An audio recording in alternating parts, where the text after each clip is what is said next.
Properties. Hey, it's working. We're working. We're live? We got... Hey, Test, everyone, test, we test. actually are live. There Look we at go. this. Now the sound's way loud. That's great.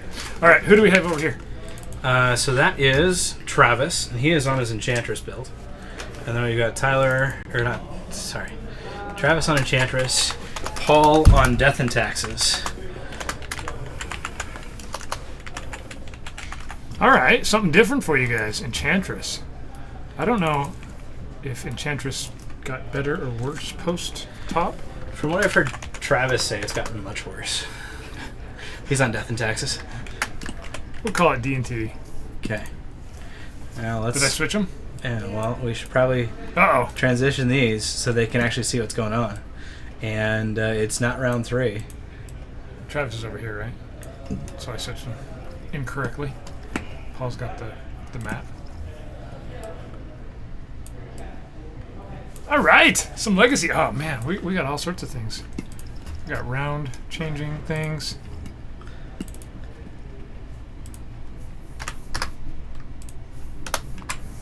Okay. We got teamwork. Yeah. Hardcore magic right now. That's what we're doing. Oh, we gotta fix that chat too. Chat window is itty bitty bitty. I'll fix it. Oh, well, we'll just do this thing. And then we can see the chat. Ah. Okay. We should probably update a couple of things. Well, welcome in. We got all this stuff that I don't know what's going on now. Tell all the social media sites that we're doing things. So, Travis is going to try to win this game. I think that's his goal. I would bet on it. And Death and Taxes actually doesn't have a fantastic matchup against. No, it's quite hard for it to interact. Yeah, you want to be hitting. I mean, Thalia doesn't necessarily slow it down, right? Not always. Not as much as it does other decks. Right. So this is our new chat window.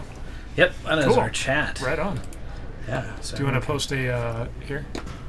So something should have gone up already. Oh, okay. Let's do it. We're resolving mulligans. We're having a good time. We'll get there We're one day. looking at receipts just to check and see what we bought earlier. There it is. There we go. Yeah, I mean, things are going on. Everybody, get in the channel. Yeah, giving you guys time. Okay, here we go. Looks Watching. like some resolved mulligans. Here we go. Haley, we actually started on time this week, guys. Yeah, exactly. 7:01. Perfectly. How many? Everyone's live. How many people? how many people do we have for this? We have 18 today. On time start. 18. Okay. 18 showed up. On a nice warm day. Get good. We got a thumbs up from somebody. That's good. You're right, Wilberg. It's Weiberg. That's what he spelled my name wrong, so I'm saying his name wrong. Gotcha. Back at you. Oh man. Uh-oh.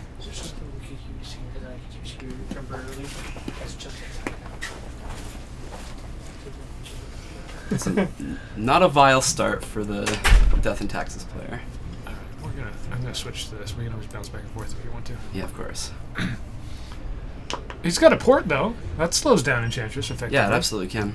Especially if he gets a clock down pretty early here. Mm-hmm. There's a Thalia. Is the light better there now? Okay. Maybe. Looking good? Yeah. Ooh, we're still mirrored. Yeah, we still got some glare. I wonder how we fix that camera. Yeah. We'll fix the mirror. I wondered what happened because we knew the players were on the opposite side, so we'll flip the mirror here in a minute. Okay, right. Awesome. Have a good stream, guys. Thank you, sir. All right, we got a forest. An unhinged forest, I'm sorry. A nice, pretty one. Yeah. I mean, when all you have to do is talk about the quality of the lands, you know that nothing's happened so far in this game, right? Right. Yeah, I think it's important for him to get a basic just due to the fact that he already knows that there's a port. If a wasteland comes down, then it's just... Yeah. Then it's just bad. Yeah. Now let's see if Paul has an answer for this early Enchantress. Yeah, this is scary. There's several cards that do answer it. But all right. So sorry the camera is mirrored. We'll fix it. Let me see if I can fix it right now. Actually.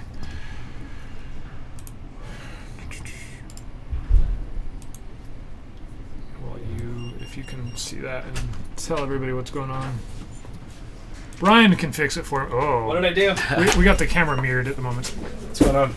Everything's mirrored, literally mirrored, like reversed.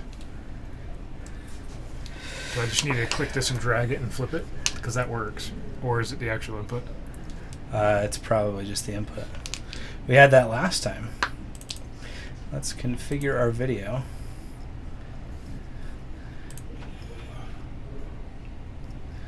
Oh man. This one?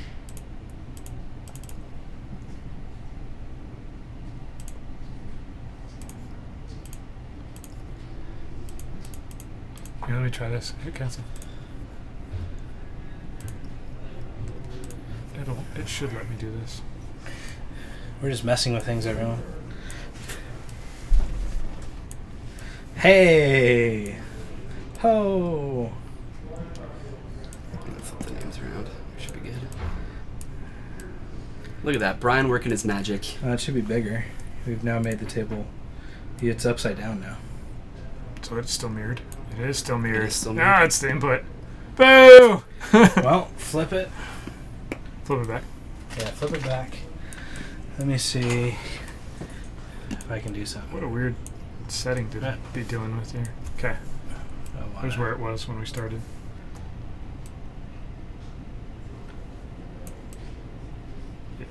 Yeah. All right. So in the actual game here, we've got. I'm actually gonna do something. Oh, okay, we'll just let you guys watch. It'll be great. It'll be great.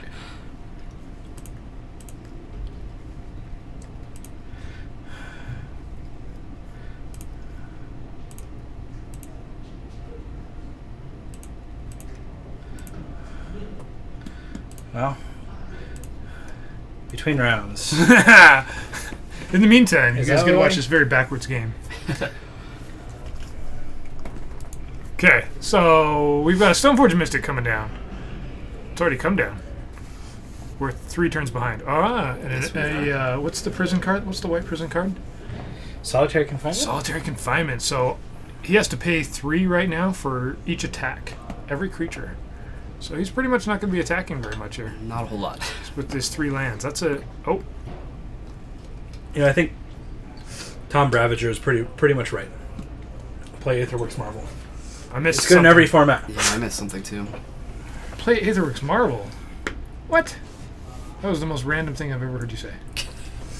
Oh, there. It's right here. It's on. Come on, guys. It's in chat. What is your...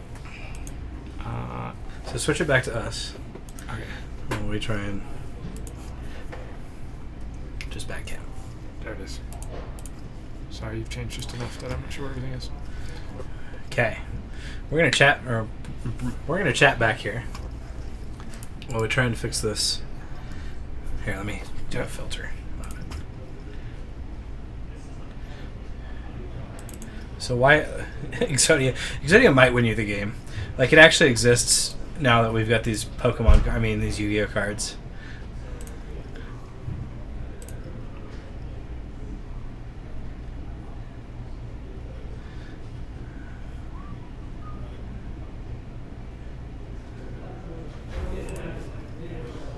When is the next PPTQ held at Paragon? It's going to be July 29th. It'll be modern. We've got a little while. Mm-hmm. This is a 3-man commentator team. We are going heavy for you guys here, except we're all confused as we're trying to figure out this weird mirror that's happening.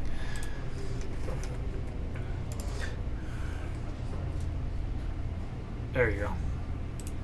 Look at this. Magicness. Now transition that. Yeah. Just a flip, of course. Obviously. Just needed to think Photoshop. That made so much sense. Okay. Now look at we fixed it, everyone. We'll pretend that first game was a just a trial round, even though somebody did win. We'll figure it out by who goes first in this next one. I'm pretty sure Death and Taxes won. Because I didn't see a win condition from Enchantress, and he scooped up his cards first. So he did scoop up his cards first, but it's true we really won't know until we see who goes first. Watch, somebody's going to choose to draw, too. I'll be on the draw. Here's the Enchantress. Maybe you choose to? I don't think so. I choose you, Pikachu. Oh, man. I mean, it's a possibility, right? In Legacy, though. How many times in Legacy have you seen someone be on the to be on the draw? One time. What were they playing? Manaless Dredge. Okay. I have never played against Manaless Dredge. It's the only deck I can even think of that you might want to. And so round 2 I went, wait, do I want to play or draw? Wait, crap. I had to think it through. If he wants to draw, that means I get a free card if I go on the draw. That's how you actually want to play that. If there's like a rack deck, I could see that deck wanting to go second as well. Yeah. But that's not really a thing here. Right. So you actually do want to be on the draw against Manaless Dredge. Yeah. Well, I mean, so... yeah. I played a couple leagues today. On a side note, I played a couple leagues today. Played against High Tide twice. Ooh. Won one of the times, lost the other one. Okay. Some real testing for... that real live testing. Yeah. Looks like Travis is going to go to 6. I think he went to 6 on the last game as well. Enchantress tends to mulligan itself to death. Well, until it wins. It's true. All right. Is he at 5 or is he at 6 right now? He just scryed it. Okay. So we got a wild growth, beta wild growth. Yep. To be pretty. Yep. Well, and we are absolutely certain who won that one. Probably, yes. Good guess, guys. Good guess, everyone. That strong commentary from Bryce. Paul said, he's like, I draw my one-up hate cards, so, you know, it tends to work out. Oh, because he got his... Canonist. Yeah, he threw some Canonist online. All right, and we got a Utopia Sprawl. Travis gets an extra draw because of the Enchantress. Every time he plays an enchantment, he gets to draw a card.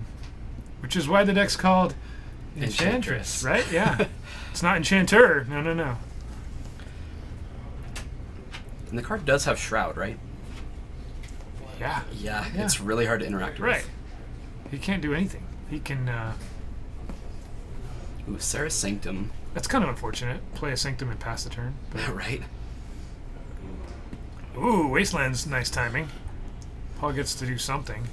Yeah, you don't really want to get that. Looks like he has a prelate in hand, which on 1 could be pretty effective. It really could. Yeah, it could be effective, but I think Jorgensen right here, our Jorgensen is pretty much right. The port it's turning him off of 3 mana essentially every turn. Oh yeah, and his green. Those are his green sources. Right. So it's pretty hard for Enchantress to start going when Rashad Port's just doing his thing. Yep, and that's what happened in the last match too. If he's got a 2-drop, he can start going with 2-drops. Get a forest! Which is why you always play Utopia Sprawl on Caracas. Come on, that's an obvious Everyone knows that. No brainer. Every time. Wasteland isn't a card, right? Like, so, Canonist.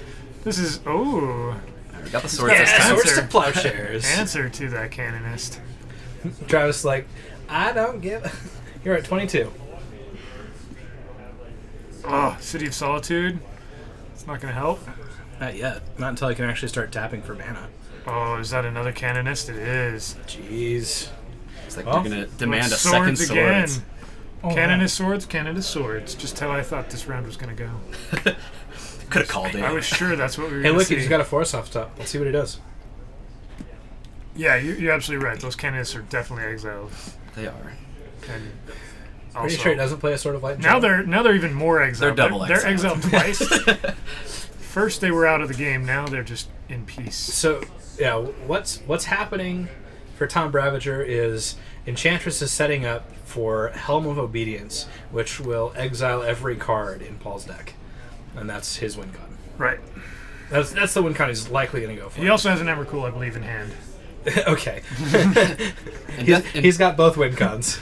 And of course, Death and Taxes is going to try to stop him. That's usually what Death and Taxes is all about. Yep. Now We found the forest. Yeah, Travis gets his other green source. He goes Wild Growth on the forest, not the Caracas, which is the absolute draws right a play. forest, so he does have 4 mana next turn. If he draws another land or some sort of Utopia thing, a Sarah's Sanctum, or whatever, he can just drop a Helm of Obedience and win the game. All right, Paul's got 3 mana now to work with since he's Sanctum using... Prelate. Say 4. Say 4. He's going to Flicker Wisp. Okay. That's pretty effective. That is.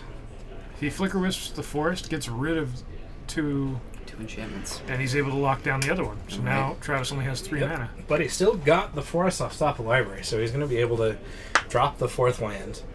And Does he have Helm in hand? he can't win unless he has 5 mana. He has to be able to start start it. He can't say 0. Oh man. He finally gets to draw a card. Which one is third time. this? City of Solitude? No, that's not City of Solitude, is it? Yeah. It is City of Solitude. These obscure enchantments. These obscure green enchantments. And this one is You can only play cards on your turn. Visions? Yeah, look at you. I don't think it's from Visions. I think I'm a liar. It was from Visions. Nice call. Good There we on go. There's some City of Solitude. So, it's the abilities is the key, right? It shuts down port Uh-huh. very beautifully. Which allows him to get that 5th mana if he needs to. And it shuts down Vial in a lot of ways, right? No more end-of-turn vialing. Uh-huh. Play 2, equip it to your creature. He's going to swing in for 5, 7 total, puts him to 13, gets to draw a card, right? Sure. Yeah. Sort of Fire and Ice is fair. It's a good card. It's a fair does fair magic card. things. Well, there's port number 2, just in time. Yeah. He has to Vial during his turn now. No, life's so Valiant. hard. Value's okay. Oh, he's definitely good. Get that Helm of Obedience. 1, 2, 5. Helm of Obedience. Pay 1, mill you out. It worked. We did it. Everyone, we did it. Paul knows he's done. Sometimes people have to read that card because it has a wall of text on it. It's Not linear to read. very not linear. It says do this thing and then do that thing, and if there's a thing, then do this thing and then put it into play and do that. And Right. you're like, okay. Right. The point is once Rest in Peace is in play, nothing will go to the graveyard, and that's what makes Helm of Obedience. And so you just keep going until you find another card that would go to the graveyard, but you never do. And Right. so it works beautifully with Enchantress Rest in Viable confirmed. you'll win at least one game sometime. you saw it here now. You saw it here first. Clean things up. It works really nicely with Leyline as well, Black Leyline, right? Yep, there is a deck. No, you will not see a table flip. We have yet to have one of those in our store. I don't know. Don't challenge them. We were playing those 1998 decks one day, and I almost no. Well, I mean, Bryce and I got into it for Friday Night Magic. We were out of the booth and we were playing, and we were paired up in round 1. Yeah, And it was a very close 3 games. Bryce, when you're playing Delver, you just generally have good games. You're like, oops, I drew the right spells. Yeah. hate when that I just happens. had the cards. It was weird. It It was worked pretty out. odd though that here Brian and I have been casting for the past however many weeks, right? So we haven't been playing, and then finally we're like, hey, let's play a game, and we get paired up against each other round 1. It's like That's my legacy. I can't get and away then from I the promptly O3'd. That was awesome. So did Kyer. I made a nice I did. horrible player as well.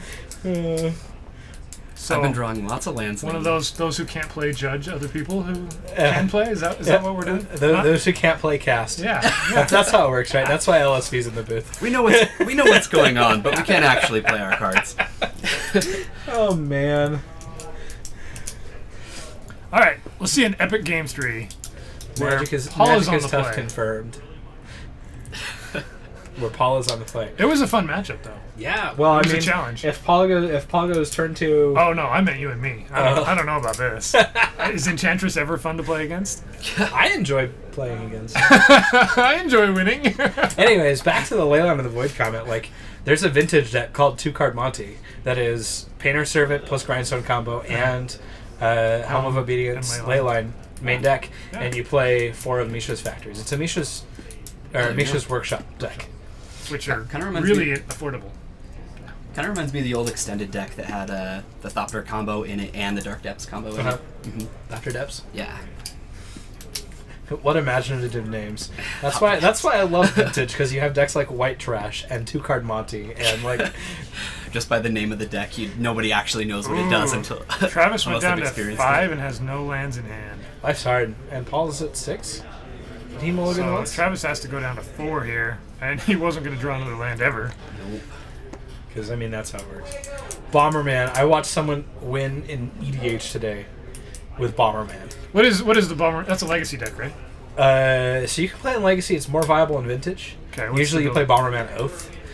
What it is you have Auric Salvagers, Yeah. which is a 4-mana 2/2 that has pay 2, Bring a 1-drop artifact back. bring an artifact back. Okay. And you bring back either Black Lotus or Lion's Eye Diamond. Okay. And you have Pyrite Spellbomb. And so you make infinite mana with Lion's Eye Diamond or Black Lotus, and then you cast Pyrite, or you bring Pyrite back from your graveyard and kill it. That sounds way fun. I do not agree with Tom on this one. Standard is less than all the rage. It is Standard less is than subpar. Hey, at least Standard is more interesting than it was just a month prior. a minute ago. Yeah. Yeah. It was, It's true. Just in time for game day. Yeah, it was definitely interesting. I liked the format that had Felidar Guardian as like the deck to beat. I So like there was that 2 format decks personally, instead of 4. but I also played Felidar Guardian. But now there's like 3 or 4 viable decks. Yeah, you can play Marvel, or you can play Teemo Marvel, you can play Sultai Marvel, you can play Grixis Marvel. So here we get to see an amazing game where one player gets to do things and the other doesn't. Life's so fair. This And is the he dream had land for he had Paul. the turn to Aethersworn Canonist, right? Yeah, with the mom to Yeah, So- there's a Sarah Sanctum. That's the Get land you there. want to see when you're on turn 4. Yeah. Sanctum Prelate on 2. I think I'd name 1. one. Shut down all of the. At this point, I would definitely name 1. Yeah. Yeah, 1. He put a die on there. Well, he puts a die on to make easy to see, but I want to hear what they're saying. Look at that forest. There we go. Right on time. Not right on time. Yes, it's not at all on time. Mm-mm.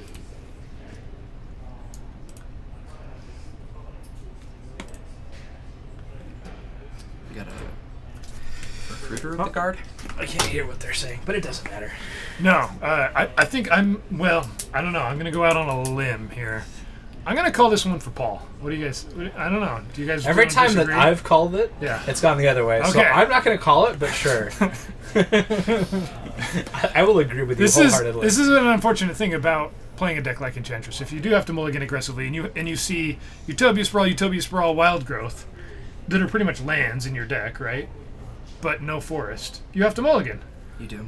Yep. And Travis shows that he had cards Yeah. that weren't playable. Look, because all he didn't these. play. Yeah. Yeah, it truly is fragile in that way. Not only that, but even if they have the one land and they can't quite get to the second for whatever enchantment they have, it can also make the Sarah Sanctum irrelevant until later in the game. Right. So it's Yeah. almost not a land, just like all the enchantments as well. Yep.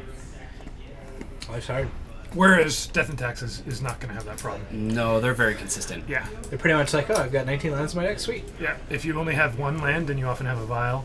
Yep. So And if you hit a vial You're on fine. one and they don't have the replicated pretty much time walk, you're like, yeah.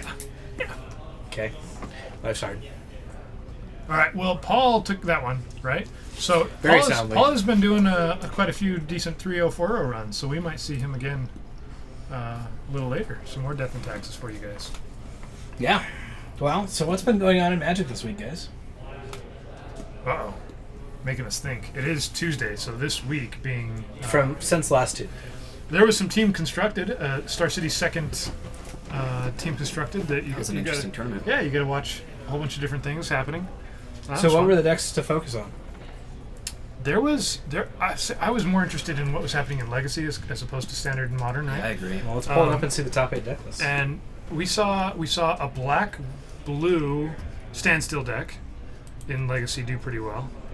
And then of course there was some Grixis Delvers. Okay. There was a mono red sneak attack that I think did pretty well, and it's of course it's kind of fun to watch something a little different. We'll get there. Let's find the legacy decks. Yeah. Yeah, All I know is that they only have one deck up. One legacy deck and it's a standard deck. Yeah, pull it up on Star City. It was a lot of magic too, because it's a full 2 days of magic. I do know that Death Shadow is tearing up Modern again, which is very interesting to see. Stupid Death Shadow. It's a good deck. I mean, we're kind of all used to it at this point, though, right? Right. You guys can watch us as we try and pull things up. All right, so Grixis. So the list top 8 skewed is a little skewed for. They could have lost all their rounds. Yeah, exactly. It's team constructed, right? Yeah. But we saw Grixis Delver. There's 2 of those, right? And then a 4-color Delver. This Sultai Control. Sultai Control. Is, So it's probably just the Leovold True Name Nemesis type It's the thing. kind of deck I'd play. Dragonson says that Red Prison Dragon Stompy took second Legacy Challenge. I mean, if you're the guy that's going to be jamming Blood Moons, like, you could be jamming Back to Basics and be playing blue. So yeah, this Sultai Control build is more like a True Name Nemesis Hierarch build. It's more aggro than control. I mean, think. it's based off the Reduke list from the Louisville. reduke build. They're just trying to pump out those 3 drops on turn 2. Mono Red Sneak Attack that's a fun deck. Lands did pretty well. Jeff Okay. Stevens piloting that. Mono Red Sneak Attack. Yeah, who doesn't like Mono Red Sneak Attack? That's another Blood Moon. This is deck just for a you. gamble. With Just a roll the 4 of dice. Do I Inferno get it? Titan. Yeah. Yeah, I mean, and World Spinner. So I got him in the face. Well, World Spider Worm often is better there than other cards, right? Because if they are able to deal with it, then you got 5/5 Tramplers, right? You're 3/5/5s. 3/5/5s. That's just a better card. I like to see Chandra Torch of Defiance seeing some legacy play. Yeah. It's just a great card. Yeah. It's kind of awkward because there's nothing better at that spot, Right. and you kind of want something better. Often when I've seen it played, it's like, well, I got this, and it's going to work, but it's not brilliant. Yeah, it's- right? I mean, it's essentially Red's Jace, right? For Modern, It's their way. It's their way to play a card that can actually win the game. Not only that, but it can draw you extra cards, Yeah. which Red doesn't have a lot. right. Yeah, it's absolutely not a horrible card, Yeah, but it's also Yeah. I've seen it to be kind of mediocre at times. yeah, definitely. Like Jace is always really good if you can play it on turn 4, right? You want to see your Jace when you want to. The only time it's less good is either when they have a Leovold in play, and you're like, this is the worst 4-drop I could have seen, Right. but it pitches to force. Yeah. Or if they have a Leyline of Sanctity, and you're trying to Fate Seal them out of the game. Yep. Well, another thing to note about it is it does push you from the 4 mana spot up to Inferno Titan. Yeah. All right, let's take a look Mana-wise. at, because the team, like I said, the team constructed Yeah, is because a you can little. just +1 to get the 2 red mana, right? Right. Yeah. Let's look at the classic that was going on simultaneously. John to Depths. Food chain! Sorry, everyone. Pull it up. We gotta look at this Piper Powell list of Food Chain Brian had in me third confused. place. That was a long build up for something I was not prepared for. So, He's playing with the 4 Walking Ballista build, it seems like most of the top lists are going to it. which is probably far superior since Brian's not playing it. Seems like the way I evaluate things.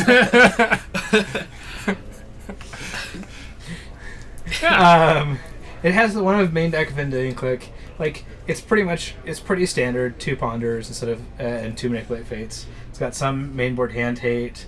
You know, like, our lists are very similar, except the win cons there are the Walking Ballistas. It's only got 1 Leovold, which is like, I guess. I actually kind of see it. I think Leovold's he became really, really popular, and I think he's kind of on a downtick at the moment. Definitely a powerful card, but you probably don't need a million of them. I think having two is a good minimum, because I agree.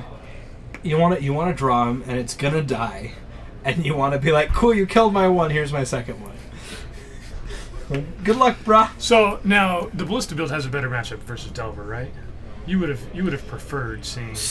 I mean, it depends on which Delver you're seeing. Okay. If I saw Ballistas against you, like, Ballistas are fine. They're kill spells, but it's like a 4-mana kill spell against anything except a Delver that just resolved. Right.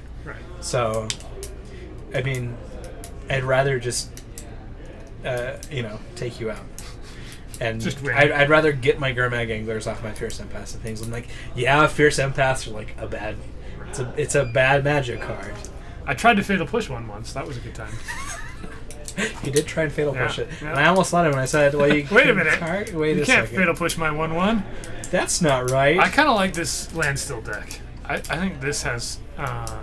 We might see quite a bit of this in Vegas. Just a blue-black, very control build. It's really the control deck now that Miracles is gone, right? Yeah. If Miracles, essentially. if you even could call Miracles. I know control. Ray's on this. Like The new predict Miracles, yeah. with not predict, but It plays predict, but it's got what's that card? it also starts with a P, right? The other blue card that lets you manipulate the top cards of your library. I have it in my thing. So this one only has one innocent blood. I saw some that were playing 2, and that's a pretty strong play, right? Oh, you played anything at all? I can innocent blood it. Oh, you Well, the played thing True is, you Name don't have to Versus? target either. Yeah, exactly. True Name or Unexpectedly Leovold. absent and portent, but it's unexpected miracles Yeah. is what it's called, with unexpectedly absent and portent. Portent. Yeah, Thanks, Portent Jorgensen. is the card we're looking for. We just say things and then chat helps us out. Yeah, the Landstill deck seems great. I mean, you're gonna win off Jace, you're gonna win off a Snapcaster getting there. Yeah, and if your game plan previously was I want to jam a turn 2 Leovold so that I get to draw an extra card or 2, and get a 2-for-1 that they have to use a removal spell and I get a draw card. Turn 2 Standstill does effectively the same thing, right? You're getting to draw 3 cards, and possibly delaying them from doing anything at all. Right. Yeah. Oh, I guess they also have lands to attack, which The- seems the, great for the this deck. Mercer's Factories, yeah, Yeah, and then there's one of- creeping one tar pit. creeping tar pit, yeah. And I don't know. I wonder if games are more likely or less likely to go to time with this, as opposed Hey, to. like Paul's in the chat. Yeah, I mean, when game 3 for you is your opponent doesn't get to do anything. Like game 1, you're like, cool, I got Megathir Sworn. Game 2, he's like, cool, I win. Like game 2 was a good game. It was fun to watch. It was good back and forth. And yeah, you had the right hate. Yeah, In you game definitely 3, did. he just plugged into nothing. Like, it's not your fault. It's just variance. It was still fun to watch. I think the Enchantress deck is a lot of variance in comparison to a lot of other Legacy decks. Look at this, Belcher taking 6. Speaking of variance, Speaking Yeah. of Belcher players, So this probably was a 10 rounds, 9 or 10 rounds for a classic. Belcher making top 8, meaning it went Yeah, like well, 9 I and mean, 1. yeah, it's probably around about 9 Somewhere rounds. around there. I didn't actually. I mean, it wasn't No, cast. your Right? team might have carried a little bit. Ave La Dark One, you are not the only watcher. You are at least one of our YouTube viewers. Welcome in, thank you. Yeah. You're great. And then, So round 1 for Yeah. you guys just joining us. It ended pretty quickly, It did. and we'll ask Brian here to tell us how much time is left I can do that thing. in the next round. You're gonna have to walk me through all these other setups that we need Don't to worry about it. have streaming. We will continue to keep recording and streaming. That's what we do. Every Tuesday, Friday, and most Saturdays.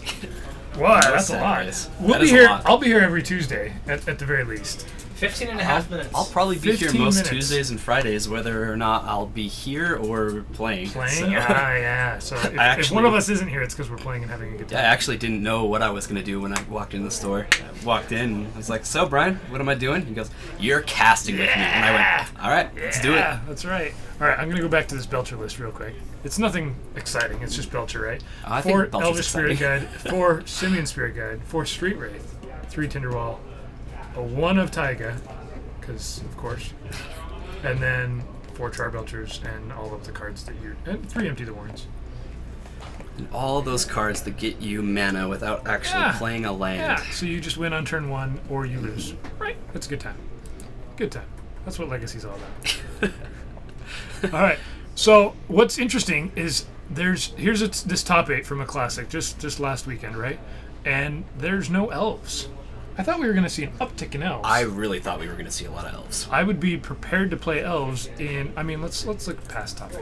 I'd be prepared to play elves in Las Vegas, right? And Oh, yet, yeah. here's elves at 11th. 11th place. Okay. That's all right. That's still right up there. Yeah, I think as far as decks that we can expect to see in Vegas, I would expect to see some Sultai control lists. I would expect to see a lot of Delver, Sneak and Show, and probably the other deck I would have said was Elves. And Storm. Of course. I'd see a huge uptick in Storm, which also isn't on this list. But I saw Storm quite a bit in the team events. Right. I think Storm is a powerful deck behind anybody who's played it a lot. Whether or not it's like a great deck in the format, I just think that if you have the reps on it, I think you should just be playing Storm. We don't get Kit Kats? Not yet. After that travesty that was Patrick eating Kit Kats on camera. Oh man. No more Kit Kats. Ruined my life. Today we are going with Reese's Peanut Butter Cups. If you guys want some Reese's Peanut Butter Cups, I know a store here in Draper that sells them. Or you can go to your closest convenience store. No. They taste better here, I'm pretty sure. They do taste better here. It's like what my dad says. He tells me to tell my mom to make me a peanut butter sandwich. Peanut butter and jelly sandwich because it tastes better when she makes it. Of course. I believe you. I think mothers just know. So, They just know that it tastes better when they do it. Jund Depths. This is the deck that I'm interested in. Yeah, you'd be playing Jund Depths. I love me some Jund. Any kind of Jund. Any kind of Jund. Well, Jund Depths is a little different than Jund. Oh, it's a lot different than Jund. Much different than Than like Jund. a Punishing Fire Jund deck. It does have Punishing Fire in it, but Yes, it does. the 4 of Entome. There you go. Entomb. Go and you So find you throw a yourself. life from the loam and Yep. Life from the Loam is my kind of card. If I could be casting that all the time. What does What Nether do you Spirit do? It comes back. Yeah, it's If it's kind in, of if it's in your graveyard, esque. if it's the only creature in your graveyard, you just get to put it back into play. And as it turns out, it is the only creature in the deck. One Nether Spirit. Ah. So every turn that's going to be coming back. Which is okay. You gotta explain this one to me. I don't know. Why is it in this deck? It is actually a win con. The deck, Sometimes you just need to beat down with a 2/2. or sometimes you just need to block every turn. Okay. Yeah. So it gives you a blocker for Yeah. those few turns where you need one. It's probably one of the only creatures that teams up with Liliana the Veil really well. Yeah. You can just discard it, and it's going to come back. And then And this one, so this is just Jund Depths. It took first place. 2 Okay. Dark Depths, 3 Thespian Stage. yeah, So it's not like an all-in depths. Turbo Depths? no, build. they have cards like Smallpox and Raven's Crime. They're going to try to exhaust every single resource that the opponent can possibly come up with, and then they're going to win the game with a Nether Spirit or with a big 20. So it has a lot slower, not slow, but it's like a delayed time, Yes, right? it has the ability to go off fast, but it's typically going to try to get your opponent's resources down by 0 before it really gets the win. So are you kind of like a prison style deck? Not quite. Not prison, but you're just You get to interact on the first few turns instead of setting up your combo the Right. first few turns. okay. And I mean, of course, it could still just crop rotate and win on turn 2, right? Yeah. Or is it 3? 3. If you have the diamond, you can pretty You have early. to. So it still can go early. Yeah. This would be an interesting. I haven't actually played against this I have particular not build. This is totally a deck I'd play. Looking at this is making me think. And There is a tabernacle. Yeah, there. there's Is a tabernacle. that $1,000 price tag that just gets tacked on to. I mean, All right, 700, can't play it. All right. 700, you can find a decent one for. I don't know about that. I think you may need to check your sources. This deck is lovely too. It has one in the side as well, just to make it. Just in case you one don't tabernacle- need one in the side. Just but in this case. guy, he had 2, so he wanted to play them both. Yeah, Bug Depths is more what I'm used to, I think, Yes. as opposed to this Jund deck. Mhm. And Yeah, I- it really does. It Yeah. does sound like a deck for aggro loan players. Mm-hmm. Yeah, Aggro Loam's a lot of fun too. These are just really interesting decks. And they're hard to interact with too, especially if you haven't played against them. It's hard to know how to deal with Loam, when to do it. Some of the builds, Next round is up. Do you want to Next round's going up. I'll So- grab them. a lot of them have been playing with one cycling land, which allows you to cycle in response to like somebody trying to surgically extract the life of the course. the life of the loam, Yeah. right? And so then you can dredge in response pretty much to save it. And I'm not seeing that in this yeah, list. this one doesn't have. Which is a quite cycling- interesting. It is very, very important for you to have life from the loams in this kind of deck.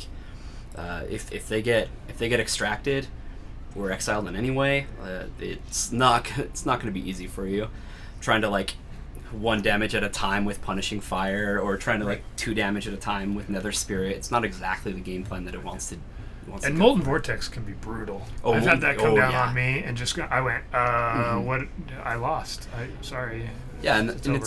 it's also good for it to have something in the sideboard that they can board in as an alternate win condition, because it's very clear that this deck doesn't have very many, and given how effective sideboarding is in Legacy, people are going to try to hate out your strategy. Well, and what's really frustrating is when they side in their one Molten Vortex and they get it both games.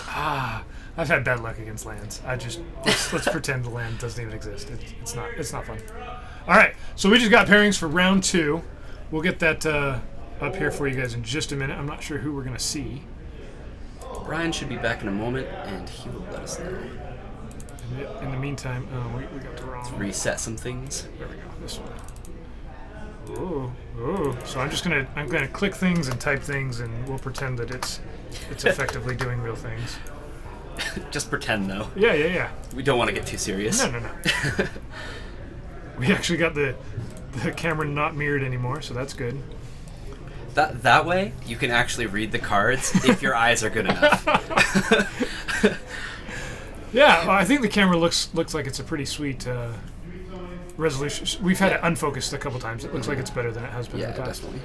All right, so let's see if I can tell by deck sleeves who this is. I can't tell by the deck sleeves. We'll just wait for Brian. Just guess. Just throw some names. Throw some decks up there. I haven't seen the deck sleeves yet.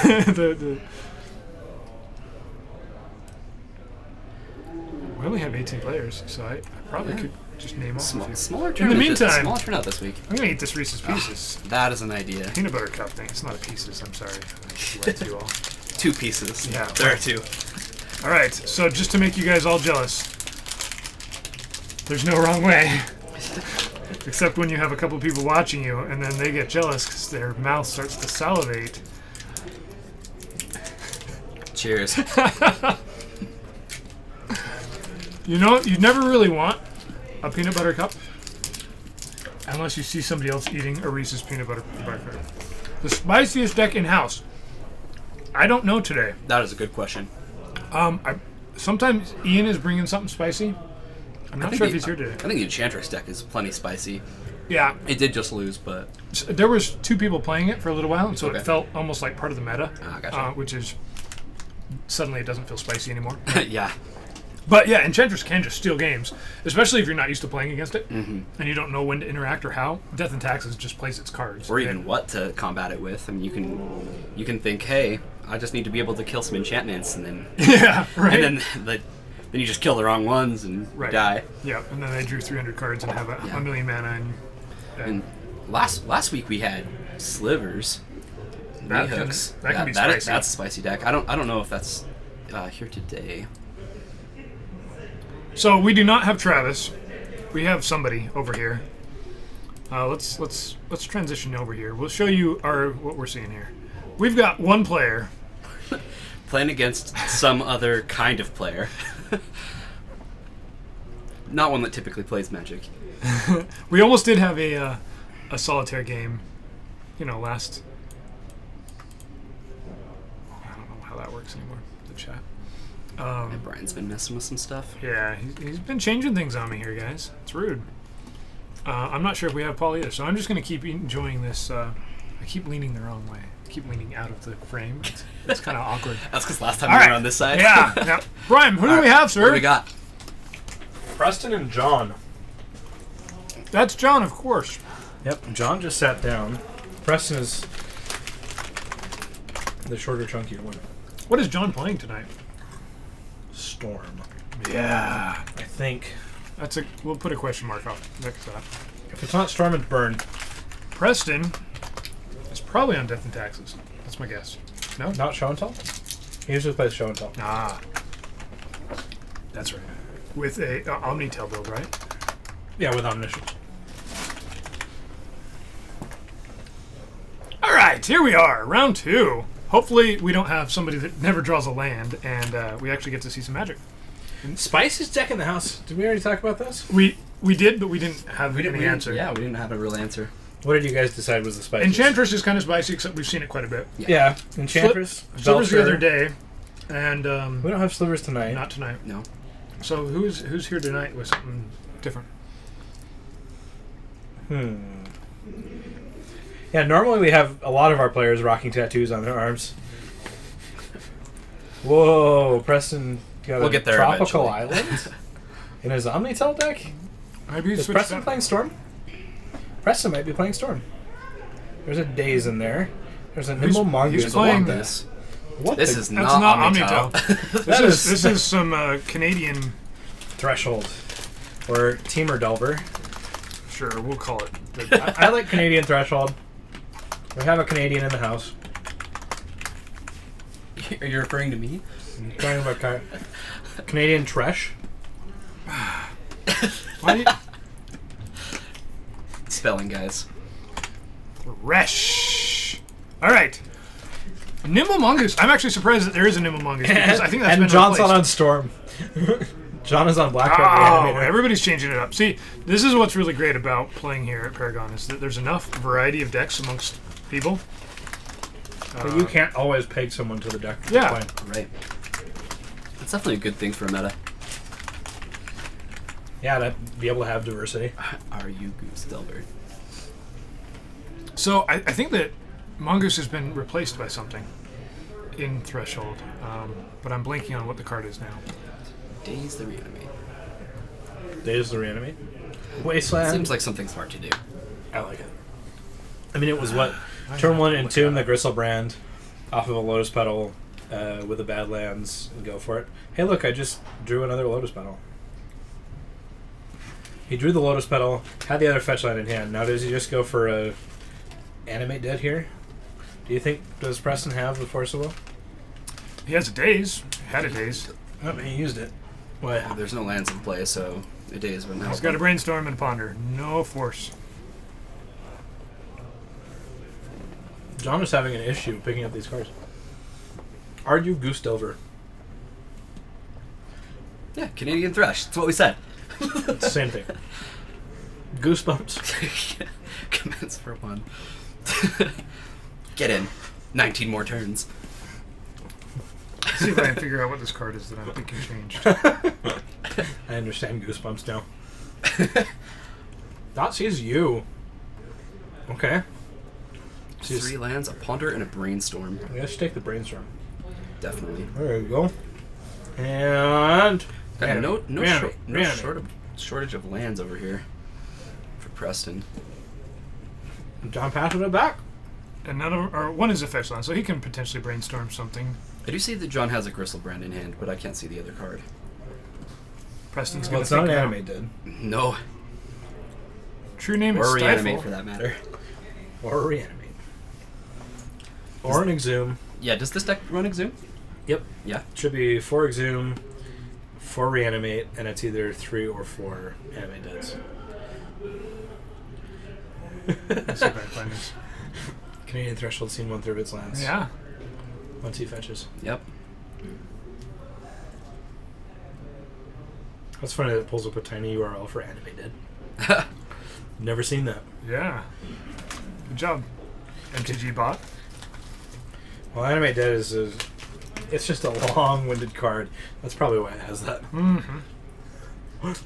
I agree. Preston almost has Threshold here. Once he gets there, the clock is I going mean, to he can change he quite can a bit. stifle his own fetch land trigger and That's get the true, threshold. actually. That's not a horrible play. Sorry, I'm trying to find this other alternative card as to Mongoose, but I'm not remembering what it was. Hooting Mandrills? Maybe. The Delve The one? 4/4 trap? Yeah, is Uh-huh. that the Hooting alternative? Mandrills. Hoots. That makes sense. Can't be fatally pushed. It has that's the big thing, and it has Abrupt trample, decay. right? It That's the biggest dodges part. Abrupt Decay and Fatal Push. Right, and then the trample, because if somebody has a True Name Nemesis out or something like that that just would block forever, it tramples over. Right. So yeah, You can at least equalize clock as long as there isn't some Right, equipment right. on the Nemesis. and it comes down pretty much the same equivalent as Animate Dead can be stifled.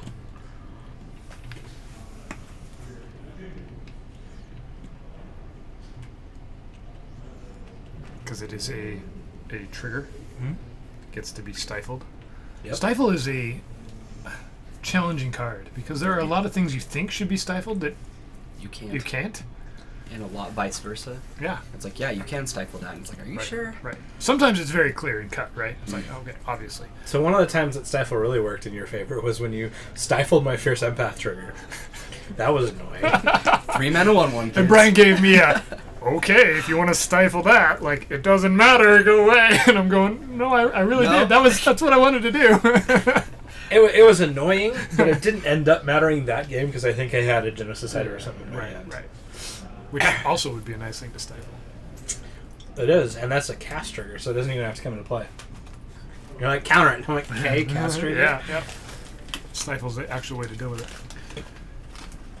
All right, so now Preston has Threshold. Now we can rename the deck. Hey, look, there's an Exhume in Johnson. So he just needs a land, then he gets to do things? Kind of mana.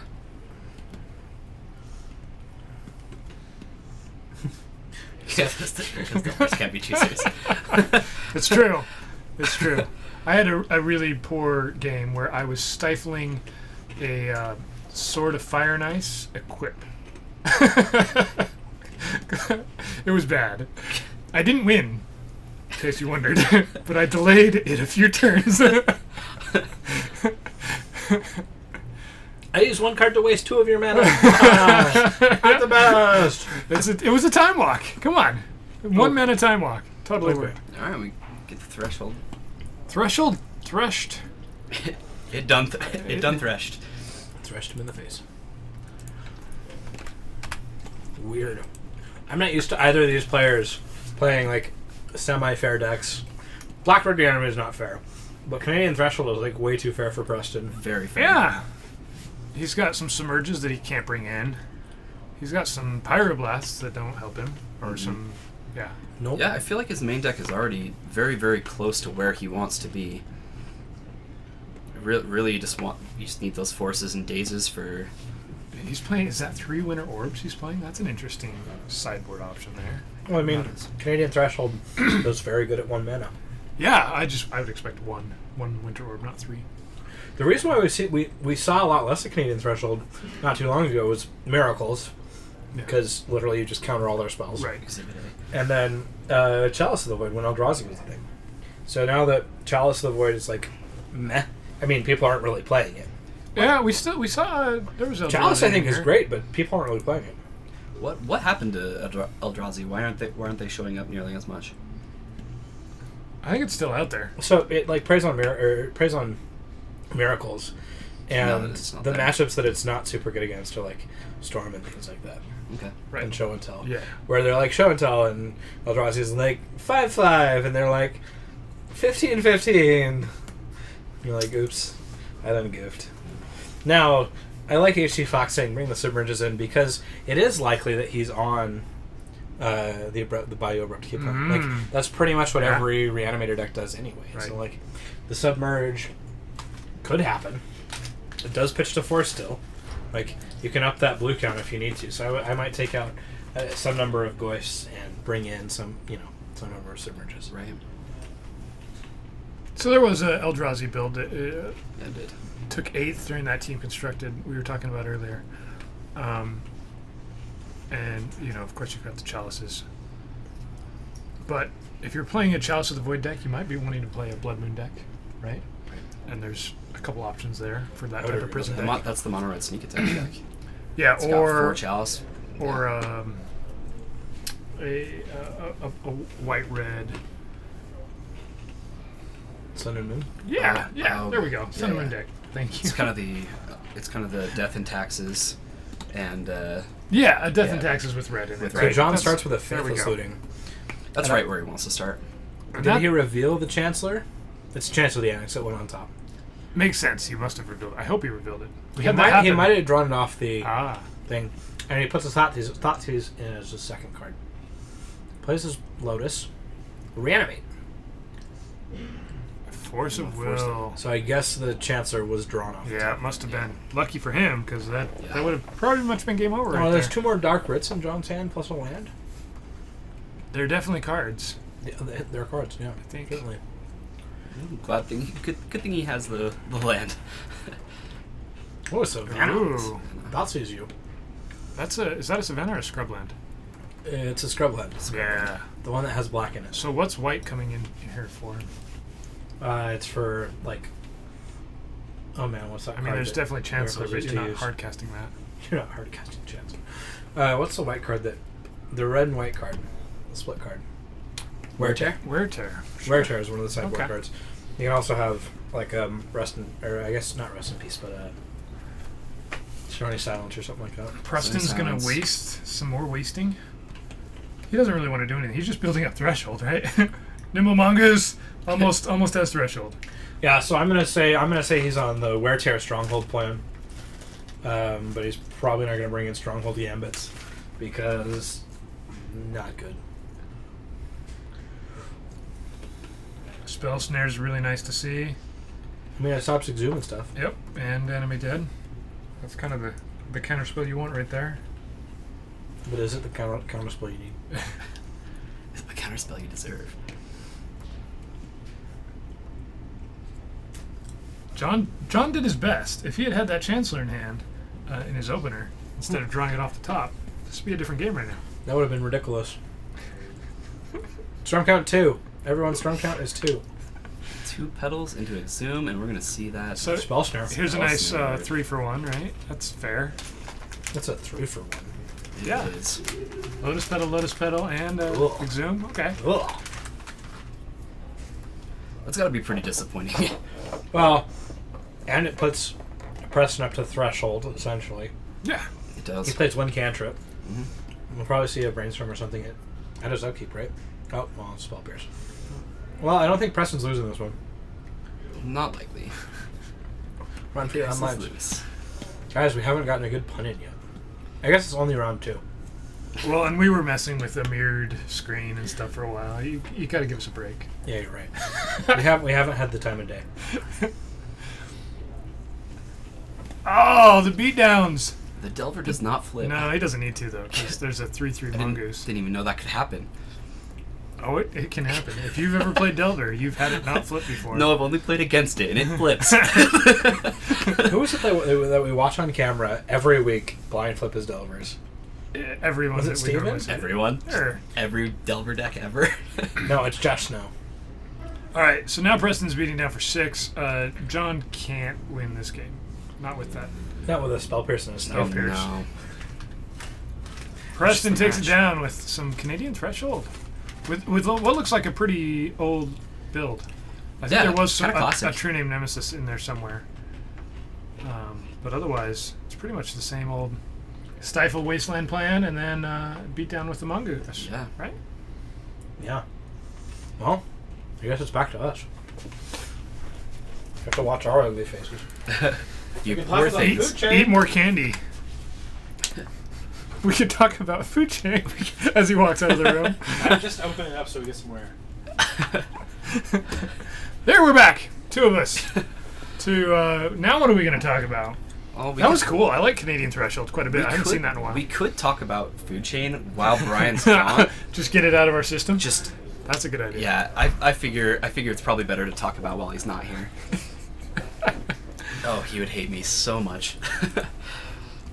All right. Well, that would another pretty quick round. Yeah, it was really fast.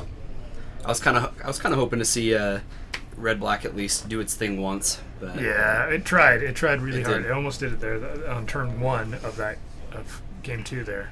yeah, the Delver decks just doesn't matter what variant they have so much permission, and against a deck like Red Black, they just they so are the at biggest mercy. difference here between the kind of the more popular Grixis Delver, Yeah. which I think is probably the most popular Delver build right now, I do think it's the best as well. and what we saw just now is Gurmag Angler, right? Yes. Is the black, and then this one has Cabal Therapy. So some are on a therapy Delver build with Cataxian Probe to help you out, Right. which makes a difference, right? When you know what's in your opponent's hand. The Delver build I was playing against Brian that we were talking about earlier does not have any way to see what your opponent has, and Probe makes such a difference that way It really does. when you know to pull the trigger or not in different instances. This one's a Yeah. Pyromancer build. So yeah, you have the young Pyromancer with all the cantrips and Angler versus there he had Nimble Mongoose, Mongoose. and Did we see- Tarmogoyf. He had a Did- Goyf as well. Did we see a Tarmogoyf? Yeah. Okay. Yeah. Which is definitely less popular than it once was, right? Right. Now Okay. that everybody can afford them, nobody's playing them. Yeah, I mean the card is still $70 after 4 reprints, but like Fatal That's- Push exists. Yeah. Fatal Push, Abrupt Decay, like there's a whole bunch of stuff. There's a whole bunch more graveyard hate because of Blackbird Reanimator. Like, Yep. And if you can land a Angler instead, that's where you want to be. Oh, yeah. If you can land a Pyromancer instead or a True Name Nemesis instead, that's usually correct. oh yeah. Right? Yeah, it's true. It might be the true. price might be lower now because people aren't playing them. It's still seeing play in Modern, of course. Oh yeah. Oh, yeah. So That's a that's four-other. probably where most of its value is coming from at the moment. Yeah, it doesn't see any play in Vintage. 0. And most Zero. people that have a playset aren't exactly like, hey, I'm going to get rid of my Tarmogoyfs, right? Nope, they hold them. So I would know. it's probably more just that it's been reprinted than it is. I mean, you still play 4 of Goyf in your Jund deck? Yeah, still do. I mean, Punishing Yeah. Jund? yeah. yeah. He says Card is really, really good. I actually lent the deck to my brother the other day, and after the tournament, I asked him, I was like, so, how'd the deck go? And he says, well, I've never cast a Tarmogoyf before. That card is really fun to cast. And I went, yeah, as it turns out, Yeah. 2 mana, 5/6, 2 mana, 6/7. So Rug Delver goes infect on you. How does Rug Delver go infect? I mean, you give a True Nemesis become a mess. I've it never doesn't- seen it yeah. actually like played, but I know that there are lists running around where you have like 1 or 2 become immense. It's just like Sure. you're whoop, there's 10 damage. Like, Yeah. out of nowhere, just you're dead. Right. Yep. Which is fun. Would you play that instead of the Hooting Mandrills then? How many Delve cards can you afford to run? Yeah, I don't know. think you can do both. Yeah. I mean, back when it was like Stoneblade with Dig Through Time, like you only played 2 Dig. So Yeah. I think you can play. So you can definitely You play pick 4 one. Hootie Mandrills because Yeah. you just need that one threat to stick in those type of builds, right? Yeah, You're just and looking for one threat, and then if it gets killed, you're building back up. It's just so interesting that you can run Delve cards in a deck that you're trying to get Threshold. It's really interesting. Well, I think so. The Canadian Threshold deck, I think it's one or the other. It's yeah, Mongoose the or Canadian Threshold deck. yeah. It's a Yeah. little older of a variant, whereas the newer versions are running the Mandrills. Yeah. I mean, yeah, Become Immense is a 1 mana doubleable. It's a fair card, is what it is. Fair magic. Right. It hasn't skewed modern entirely, or Nope. it didn't make infect phenomenally better by itself. Yeah. They Blazing They- Shoal, who needs that? they goofed when they made Delph So cards. I'm curious because Wizards has announced that they're going to have this new group that's actually going to play test things, right? Or look at them. I don't know how they're going to play test. And so we should, in theory, see less of these goofs. But I wonder how far away that is, because if they're announcing it today, that's at least 2 years from now before they even have an effect on Yeah. cards. Well, they could be going back right now and looking at cards. Yeah, they could So Is that that- they know what to ban or know what to errata or So it's a whatever. post-development, so it's a design development, and then this group, whatever it is. I think so. Yeah, I mean, sets that have already been made, they can always go through them and make small adjustments. Typically, what we've seen from Magic and like the bannings that have gone on recently, just small fixes are the things that need to be yeah. made. Oh, yeah. So it shouldn't be too hard to go through those and. If you just and edit. changed 1 or 2 of the mana costs in Smuggler's Copter or something like that, it would have been a totally fair card that Yeah. still would have seen play, but not in every single deck. Exactly. Yeah. Well, I mean, the thing is you want the deck builders, you want the Craig Wescos and the Ben Starks, and I don't think that's who they're actually getting, because you want the people that are tinkering and breaking everything. Yeah. Not the ones that are like, oh, this is great, like, oh, well, these are. Yeah. You want the people that are like, haha, this is stupid broken. Like, I went on turn 3, and they're like, that can't happen in standard. Well, and it's got to be really frustrating for them if they've got a group of people that are spending weeks trying to do that very thing, and then like day 0 of spoilers, somebody's already broken it, right? Oh, look at this Felidar Guardian combo. It's not. I saw this as soon as it was printed, and they're going, what combo? It's not only frustrating, but it's got to be embarrassing. Yeah. Yeah. Well, I mean, I'm glad that nothing broken has ever happened in Legacy.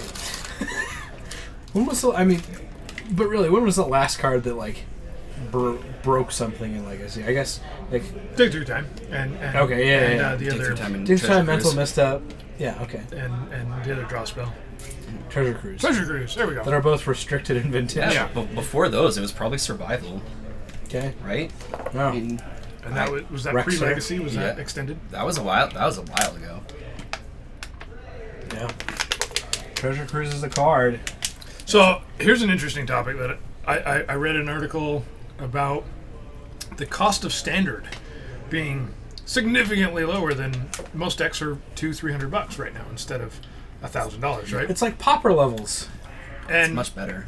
so we'll probably see an uptick in Standard play, not only because it's not just 2 decks, but now it's actually affordable to play, right? Yeah. But is it due to the article claimed this was on Goldfish, I believe, claimed that it was due to masterpieces, right? The masterpieces have changed the cost of Standard dramatically, Because people are opening more boxes. and there's only so much EV for a box. It's got to, if masterpieces are expensive, other cards have to be less, right? Or is it also just because they banned all the cards that they pushed so hard? Because it wasn't too long ago that you had to have 4 Smuggler's Copters, and they were $15-20 a piece, and Emrakul's, and they were $30 a piece, and all these cards, because they had pushed so hard, those specific cards, every deck was playing them. Now those cards are gone. There's a variety of decks again, and so the cost of decks have come down, right? Yeah. I mean, like, the big key pieces, like your Planeswalkers are still relatively expensive. Your Aetherworks Marvels are still relatively expensive. Ulamog is still quite expensive. Yeah. There's still pieces that are expensive, but you can build decks that are using 1 or 2 of them instead of like a full playset now. Our Bartlett, our resident Twitch man, what is the standard? Right? Right. I'm sorry. We're just in between games, and we got distracted by this We're in the wrong format. This- Wrong format. No. obscurity that is. Yeah, I do not have a Standard deck, so I don't know actually what I speak of. I don't currently either. My last one was a Felidar Guardian deck that's all full Well, out. I was going to mention that I I just have got an extra, Enchantress. but Ooh. How much time is left in the round, Sir Patrick? Good question. Thank you. 23 minutes and 41 seconds. that's a while. So Ding, ding. 23 minutes. 23 minutes left until round 3 here. So the one important thing I think of that a healthy Standard means more people are playing Magic, Yes. and there's more tournaments, and there's more eventually people playing Legacy. Yeah. Whereas if Standard kept going the way it was going, that's I think a bad thing. Yeah, For the game. It trickles down from Standard. You know, once you've been playing Standard a little while, you might get a little bored, it might get a little stale at some point, and you want to delve into a Delver deck. Delver deck. Thanks for setting that up. That was nice. Or an Infect with Delve, or other Delve. I don't play any Delve You don't want cards. to delve into anything. Delve is bad. No delving. Okay. Delve's disgusting. Well, so you have those like free decks that they give out. What do they call those?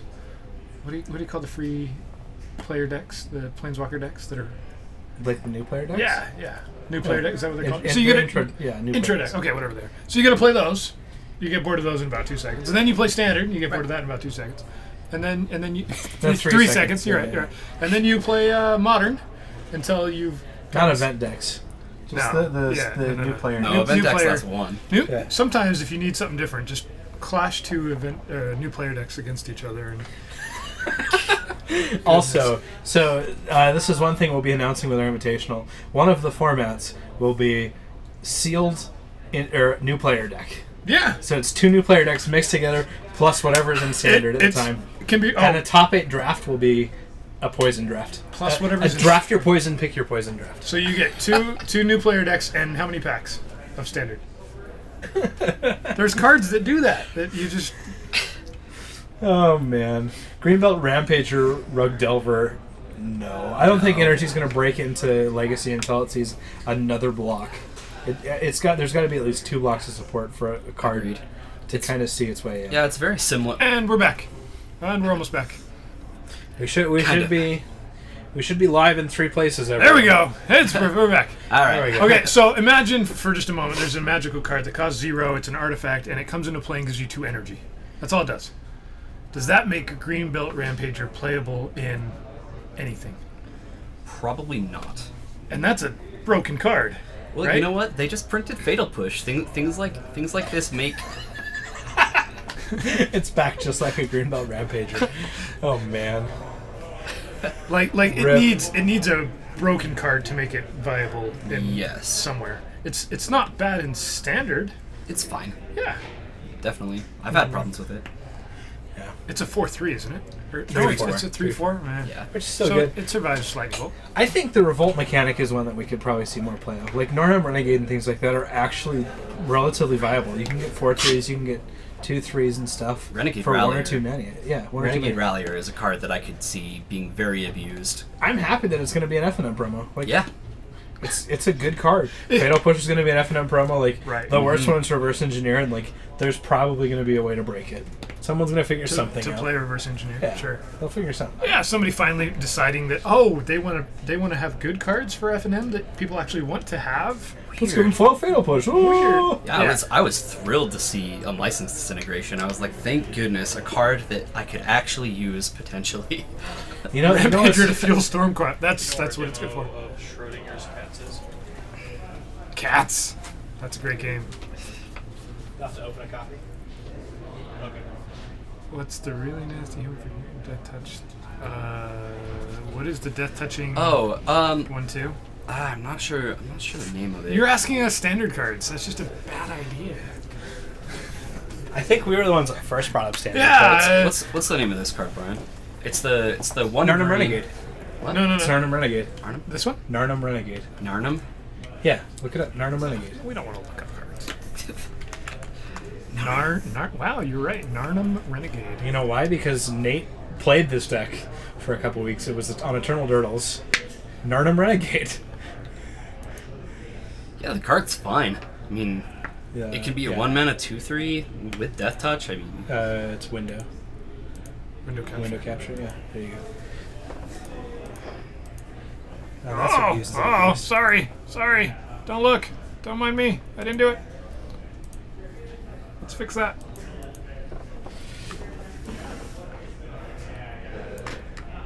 You're wrecked, Bryce. Goodness. Wasn't expecting the whole screen to pop up.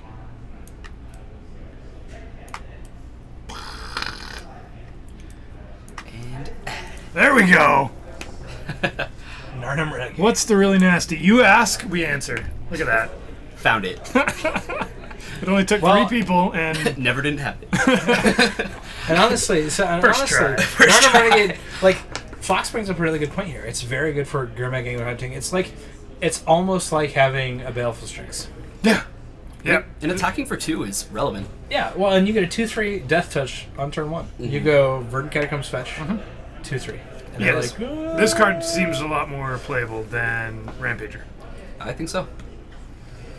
But there's probably something you'd rather have still in Modern. I don't know yet. I mean, yeah, it kind of remains to be seen. Narnum Renegade hasn't really had its like day in the sun because when it came out, Miracles was a thing, and nowadays people haven't gone back to it. And it's in shadow, right? So that's why it hasn't had its day in the sun. He just needs to walk up that ramp, and then it'd be in the sun. Is that Yeah, Right. that is how Right, yeah. walking into the sun works. hasn't had his day in the sun yet? Maybe in the next set it'll have different art. And Brian, it's not gonna have a night in the sun. Come on. It's gotta be daytime. okay. Wow. So we still have a little while before round 3 here. In the meantime, we're gonna drink some water. Yeah, I'm parched. It's toasty out there today. It really is. I've had enough of helping my son play baseball, coaching baseball. Coaching, huh? 7-year-olds is it's exhausting, is what it is. Sounds like an adventure. Energy, power, but power's banned. And legacy, it's as close as you get. Okay. Yeah, I want to see it. Let's show me some energy decks in legacy, and you probably it will be would- playing a subpar deck. It would be really, really interesting to see some card that has energy, get banned from Legacy. Yeah, right. I think people would call it the Power 10. Well, and I don't think we're going to see energy back anytime soon. I think we're much more likely to see Revolt or something like. See, it's unfortunate that Revolt is called Revolt in a way because it feels pretty Specific. on theme. Yeah. Right? Are we going to have another plane that's revolting against the... Yeah, probably we will. Yeah, probably at some point. And in fact, I think that Wizards likes the ability Revolt in general. Yeah. I do think that they will. Yeah, the bring that mechanic back. seems Yeah. almost like evergreen. It's fantastic. Right. Yeah. Whereas energy is way very specific. We probably won't see it again until we come back to Kaladesh. I would assume so. So we're a few years from that. Definitely. I don't know. I wonder how much they want to keep going back to these planes. I mean, a lot of people want to go back to planes, but I mean. So the current plan is to release one new plane and then go back to an old plane every year, right? With the 2-block system. I wouldn't be surprised if people start getting tired of that. I honestly kind of already am. I don't particularly love returning back to sets. For instance, one that made me particularly upset was Zendikar, because I loved Zendikar, and this one did not hold up. I think there was a lot of people that were disliked the aspect that they did. Well, they kind of ruined it, right? Yeah. It lacked a lot of what the original Zendikar had. Yeah. And it felt more Rise to Eldrazi, I guess, in a way. And that's the thing, is I don't think people understand that when you return to a set, that set's not going to be the same Right. the next time you're there. And Wizards isn't going to try to make it the same. They're going to try to give you a new experience on a plane you've already been on, which, in my personal opinion, I think I'd rather just be on a new plane at that point. Yeah, absolutely. Well, and we saw the same thing with Shadows over Innistrad, right? Where, okay, let's go back to this awesome plane that has this cool Halloween thing going on, and it was great. The original Innistrad was fantastic, Super awesome. But it was just imbued with Emrakul, right? Yeah, we had The to whole bring thing. back Eldrazi. I mean, yeah, I that's wish really rough. I wish Battle for Zendikar was like original Zendikar. Yeah. I wish it was just not like Rise of Eldrazi was great. I loved that limited format. Yeah. But like It was kind of a standalone. Yeah. You know, it wasn't really like it needed Part of to Zendikar. kind of just be left where it was. Mhm. We didn't need another Emrakul and another Ulamog and another Kozilek. right. and this is what makes me nervous, is because there are still a couple other blocks that we could technically return to that maybe it'd be better if we just didn't. For instance, the set I started in was in Shadowmoor, Lorwyn block, and you know, a lot of people want to go back there. There were a lot of really powerful cards, a lot of really awesome mechanics that were in there, and you know, going back you're not going to have the same experience. Right. Like nostalgia is the thing, right? Mhm. We can't really go back to like. I would love to go back to Dominaria, but if we go back to Dominaria and like the Phyrexians invade once again, you're just like, okay. We do need to get off this train, don't we? This Gatewatch, protect from the ultimate bad guy thing. We're going to see it again here with some Nicol Bolas, right? Right. And hopefully it will feel very different. Well, I mean, I guess think of the original story, right? So Phyrexians, please. No. the original story is it's like the whole Urza's thing. Not the original story, but some of the early The stories. Brothers' War. Yeah, you've got the Brothers' War, and then you go into like Gerard, and you have like the Coalition brings together the Legacy weapon, Right. and they beat Yawgmoth essentially, and it's over. Yeah. And cool, like the Phyrexians, we've won, and then you got Odyssey, and now in Odyssey, instead of having like this crazy like, you know, the ultimate good versus the ultimate evil or whatever, you've got like very gray characters fighting against each other and people like descending into their own madness and things like that, and it's very flavorful, but it's not like the ultimate bad guys. I'd love to go back to a block where it's like they've got their own problems and like the Gatewatch doesn't show up, Absolutely. and like you have planeswalkers that show up, but they don't show up until the end of the block. They're not super pushed characters. No, they're that not need super to pushed have characters. the They're need to like be in the old focus. legendaries. Right. And that's what makes them fun. I want to see new characters. You know, I'm getting pretty done with all the characters that we have now. Not that I don't have any problem with each one individually, but seeing Just them seeing over the same and one over, over. it's Seeing Gideon being it's like, "Oh, do I have sex with this person or do I have sex with this?" And you're just like, I like Jorgensen here. Do you think we'll kill Nicol Bolas, or it's an either or, right? There's only one or two options. Imprison him poorly, so he'll come back another day in the very near future. R. Jorgensen. That is like that right there is the statement. When the way that they've had so many of these planeswalkers and so many of these bad characters, none of them die. So here's what They just leave everything open ended. I kind of want to see Nicol Bolas come in to Amonkhet, right? and every color just worships him in some unique way, and that's it. There's not some epic battle. There's not some revolt against the higher god, the power. Everybody just worships the god who his horns are above everything anyway, right? And just something very different. Just hang out on the plane. Yeah. Kill some things that you want to kill. Everybody we get to make some mummies. It's a good time. Yeah. I I'd be okay with it. Yeah. And then Bolas can attack and fight some other buddy on a different plane. Yeah, that's true. Liliana has actually killed people. I mean, it is a thing, right? And all the Super Friends just die. Just die. I mean, that would be hilarious. Yawgmoth was just like, lol, you're all dead. Phyrexians. Okay, so it is interesting, though, how flavor-wise, Magic has tried to come up with these focus characters, right? Who are really... it's like more relatable, right? Yeah, who could be in a movie one day. Mm-hmm. And yet, it's changed the game because of that. Because each plane is now focused on these characters that keep traveling around to different planes, instead of having each plane be unique. I mean, it's like Gilmore Girls. Magic has turned into Gilmore That's Girls. not the metaphor I would use, but please tell me why. I don't have a good reason. I'm just coming up with a stupid sitcom. Like, that's what it's starting to turn into, and it's like there are great sitcoms where, you know, it's not this whole like, oh, and it's not always the same thing. Like, similar elements are in each episode. Like, one of the best examples of this is How I Met Your Mother. Similar elements are in each episode, but it's this huge like progression, and there's no like end boss.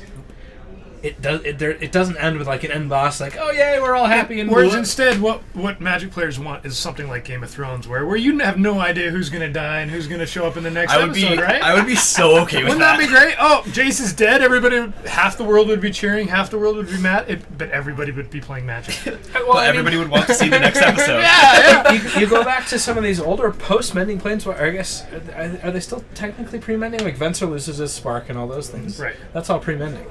But you go back to these old pre-mending planeswalkers where there's like ultimate sacrifices that and characters just die. Yeah, and you just get your spark and suddenly you're figuring it out. Yeah, we only have a couple planeswalkers left that we know of that are pre-mending. You know, the one that I want to see pre-mending is Jessica. Favorite character. We I haven't seen love her. Jessica. See? Jay's player. No, Jay's my homie. Yep, he'd be dead. Get him. He'd be dead. I in don't this know version. anything about Gilmore Girls. I just said Gilmore Girls to try and insult more people. Not trying to walk anything Translation. back. If you could just give us a nice translation of everything Brian says throughout the stream, that would be fantastic. That would be amazing. We'll No record one it. knows what I Yeah, say. Yep. No, Jorgensen food begs to chain. differ. Let's talk about food chain. Translation. What is the translation for food chain? My deck that's cooler than all your other decks that's becoming popular, and so I don't like it as much as I used to. I don't know. was that too right on? You're supposed to let them translate. I was This trying. is for Jorgensen to translate. My bad. He's now my translator. Thank you, Jorgensen. So one of the questions I had a couple minutes ago that came to mind was like, what would you do if they eliminated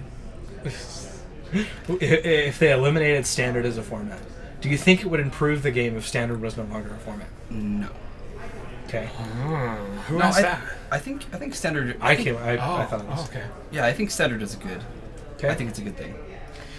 It's a way for people to kind of get in and not have to have learned everything about the game right away No, to be able to play. if there was something very specific that replaced it, then I wouldn't necessarily have a problem with it. But I do think that as far as somewhere to start goes, I think Standard is great.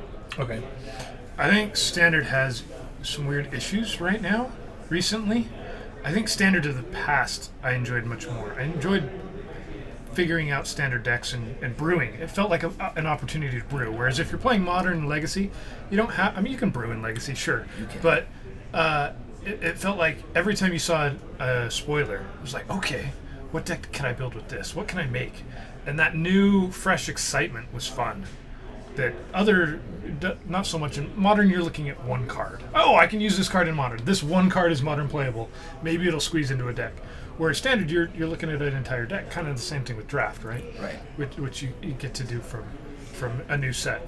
But there's been this issue of the pushed cards or the pushed characters or something that's kind of degraded that for me. Where instead of having every card at a certain level to be able to compete with some of the older stuff, now everything is just bad. Yeah, except for 3 cards that are way better than everything else, but still... They're the only cards anyone so wants to play. That's the only deck. That's the deck. Yeah.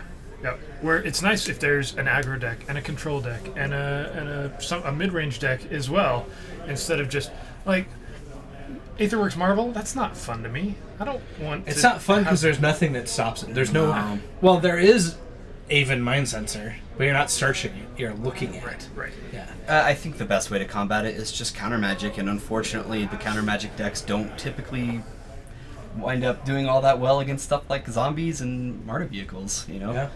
It would be interesting if there's a hate card, kind of like Shadow of Doubt or something, where you say players can't look at libraries this turn or something. So they go to flip their Marvel, and you're like, nope. Right. You know, Wizards has toned down on their hate cards a lot, like so much, and I don't necessarily think that that's a great thing. No. I mean, like, Delirium's not the baddie it was. No. And there's some graveyard hate now, but it's because you just have a format of like, I win the game. Yeah. And it would be a thing if they hadn't banned Emrakul, right? I guess Fox is right. There is a 3-mana Stifle. Right, and but that gets like played. We're saying, yeah, like it gets played. It is. But it's bad against the other top decks. Yeah. And it's like, if it were a rock paper scissors type thing, where everyone's playing all 3 and you just have to get lucky with your matchups, like sure. Well, right now in Standard, I think the red-blue control deck is probably the best deck. And part of the reason is because it can just hose Aetherworks Marvel. You can play Engulfs, you can play... And you also have the answer Sweltering to zombies. Suns. Yeah, you can just 3 damage to everything. And so we're going to see some red-blue mirrors, which are not really fun Magic to watch. No, they're not. And then we go to time, and then we count our decks and see how many things we can actually do we actually have enough time to win the game?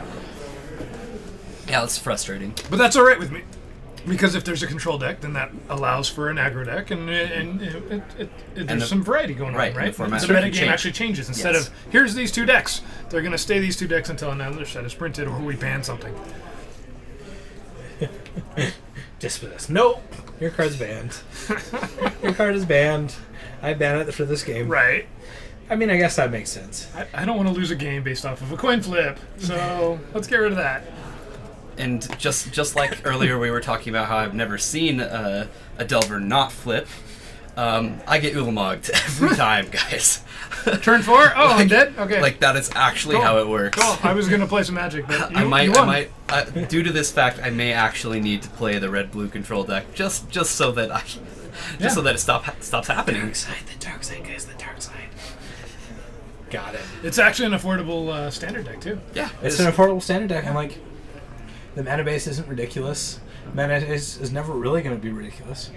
No. I foiled out my standard deck because I could do it for like $250, $300. Like, that's what I did. So, like, this is cheap. Let's foil it out. Nah. He's so used to Legacy and Modern that he's like, oh man, I'll spend Gonna go $250 crazy. on that one foil, right? Well, How much is Speaking labeled of now? food chain, Ah! I got mine at 200. I mean, my most expensive, the last card I need to get in foil is Food Chains, and it's just hard to find good prices on them. I've burned in this legacy. Do we have burn in this legacy? I didn't see any. I don't think so. There has been several times, yeah, but I'm not sure if there's today. Fluctuator 2.0? Question. That's a big. It's a big question mark. Yeah.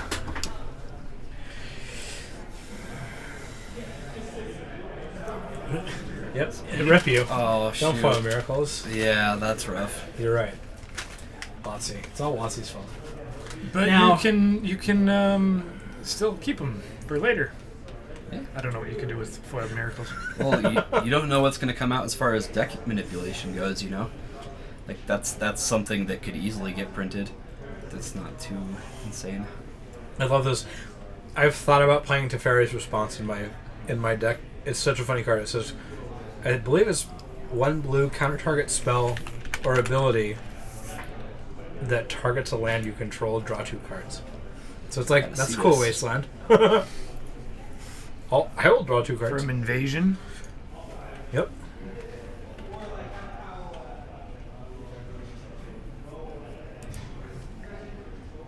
Oh, it's 2 mana. Yeah. Card's hilarious. Card is hilarious. But also, HC Fox has tried pushing me into weirdo cards to play on Food Chain. Jace, don't have your deck stolen. That's what I would do there. Various response, you lose if you pour me.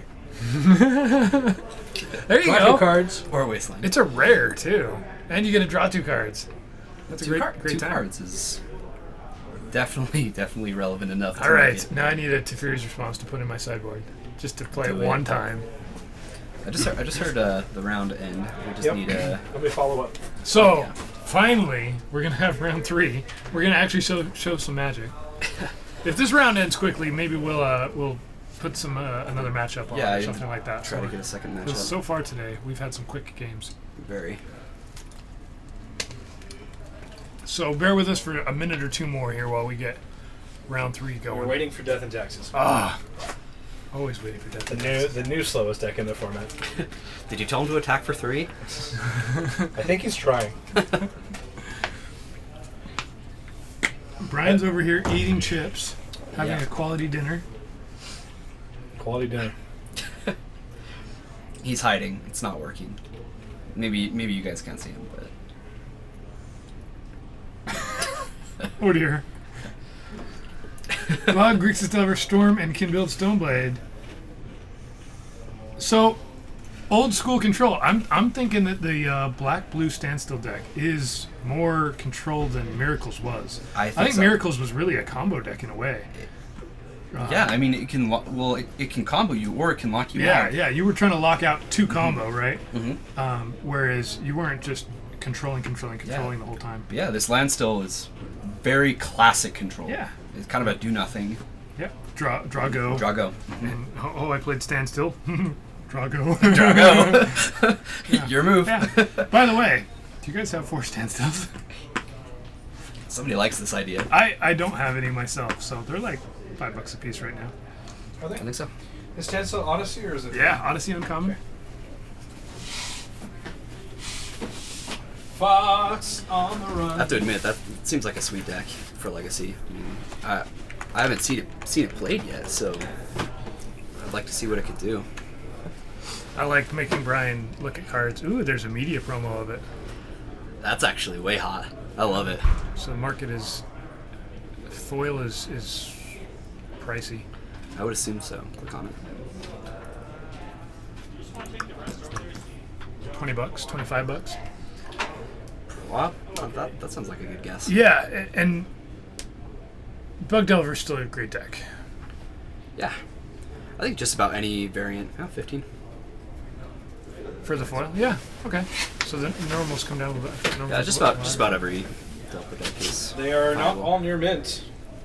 I think he'll These lose. are the nicest 4 of the 5 that I have. Look at this guy.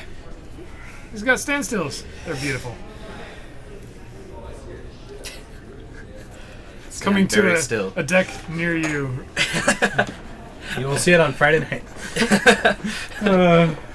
Ooh, can I do commentary for that one? I'm not gonna stop you. Throw him in there round 1. Got him. I want to see this. I want to see some innocent bloods. Yeah, see, it sounds like a good time. True name. Pay 1 mana. We don't need a Lily. Right. Standstill is a challenge if you're not used to that type of a deck. Yeah, It's a different thing, knowing when to pull a trigger and when not to, and Yeah. when to be patient. it's very difficult. As opposed to, ooh, I drew Delver, I'm going to play it. And, it flipped, and now I'm going to attack. And, Yeah, I probably wouldn't recommend a standstill deck in Legacy unless you are very, very familiar with Legacy. So, It's would you put definitely- these back in the box, please? Right, those who can't do cast. right. Yeah, I just want to look at them. I'm not going to actually use them because it's standstill and you're not supposed to do anything when No, you just nothing. have it out there. The comic, the IDW, is a pretty cool promo, though. Yeah, it looks really good. All right, we should have Death and Taxes finishing up here, and then we'll get round 3 going for you, and we're probably going to show you some Death and Taxes. That's my guess. It's a fun deck. It's a fun deck to cover. It has a lot of different options, a lot of different ways it can attack the opponent. Oh, there you it's not too bad. I thought these were $5, so the promo for $5 isn't bad at all. Yeah. I like the IDW series, even though I don't think they do them anymore. I haven't Do seen they? a new one in a while. No, I haven't either. I think No, that I run stopped. Sorry. yeah, I had just the other day. I had somebody cast a duress, Yeah. an IDW duress. Made you- I did not even know an IDW duress. Oh, so existed. those are out of a comic book. right? Yeah. And You I think they only had 7 of them or so. Yeah, I can think. I know Turnabout was one. Duress, Standstill. There was a couple really weaker, like much weaker ones. Yes, the IDW promo is New Border. It doesn't have the little silver gem at the bottom though. There's an Acquire, and there's at least one other card. This is the worst way to search ever. There's 300 cards this way. I swear, if you just Google IDW that's a MTG, smarter way to do it. it's probably gonna find them faster. I will do the Googling for you guys. Here we go. We've got Acquire. Vindicate. Acquire. No, it's not Vindicate. No, it's, not Vindicate. what's the gold card? Was it? That wasn't Terminate. Why are we on being... It's a bad idea. Breath of Malfagor. Consume Spirit. All right. Faithless Looting. So in That's each good. one, it's showing a character, right? Yeah, and this one's interesting. Like, I don't know if you can pull that up, but there's a card called Ogre Arsonist. It's a 4 and a red for a 3/3, and when it enters the battlefield, you destroy target artifact. That card Target actually, land. or sorry, target land. That card actually isn't in any Magic set. Oh, really? Yeah, they just printed it as an IDW promo, and that's all. Interesting. I didn't know. Yeah, I found that really interesting. Of course, there's High Tide. Tide, right? That's kind of the one everybody thinks of. There's an Arrest, a Treasure Hunt. Yeah, it looks like there's quite a few. Yeah, Gaze of the Gaze of Granite. Feast of Blood. Yeah, I like the Duress. I really like the Duress. I like the Turnabout. And now we're getting into the other things. Now it's just... Don't scroll too far down in Google, guys. It just all turns into My Little Pony. I think unfortunately that wasn't Google. For some reason they don't have that as the primary here. Oh, is it Bing? yeah. Which I think is probably just what you get whenever you scroll down and Bing for whatever There you you search. go. All right. So hopefully here very soon we'll have I don't know, some more magic. Is there an IDW Disenchant? I think so. Let's find out. Let's ask Bing. No, we shouldn't have asked Bing. That was a bad idea. No, I don't... Doesn't look like there's an IDW Disenchant. Next round is going up. Alright. Excellent. Yeah. Alright, Nope. just got informed. Next round's going to go up, so we'll just be waiting here for Brian to come back and let us know what's going on. There definitely is some promo disenchants. There's an old Judge promo. Yeah, And there's an F&M one yeah. as well. Yeah. Mhm. They're not easy to come by either. Jeez, trying to trade for stuff like that is like impossible. Either they leave it at home or Yeah. nobody has Right. it. Yep. All right. We're almost there.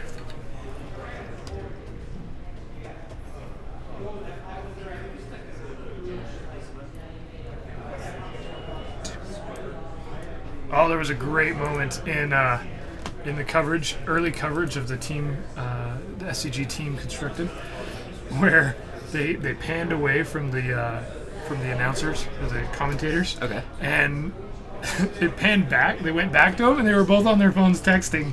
And I think it was truly accidental. It's hard to tell. It was a great moment. Great. So I'm gonna troll. Yeah, and I just like the be on my arena phone promo. here for a minute. The arena promo is really cool. I like the FNM one as well. This is, let's see, this one right here, the FNM Yeah, it's the FNM one. I really is- like that one. is a remake, right, of the Judge, isn't it? I think the Judge is the same.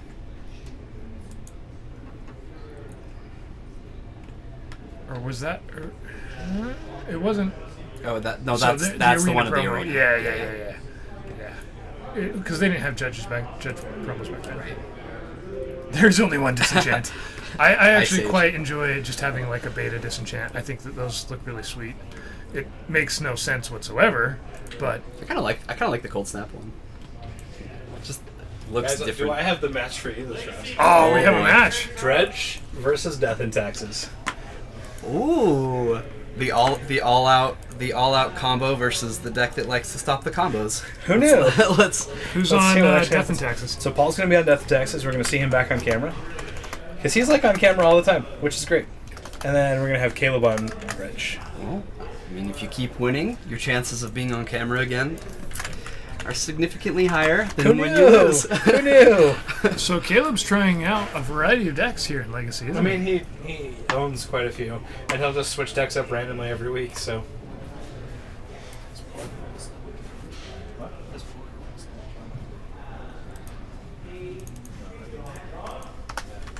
Round 3. Let's get these guys seated, and it'll be more fun. Gotta free up all that time for Standard talk. That's just a bad idea. Let's have a match that lasts. Much longer rather than watch 4 some minutes. Legacy.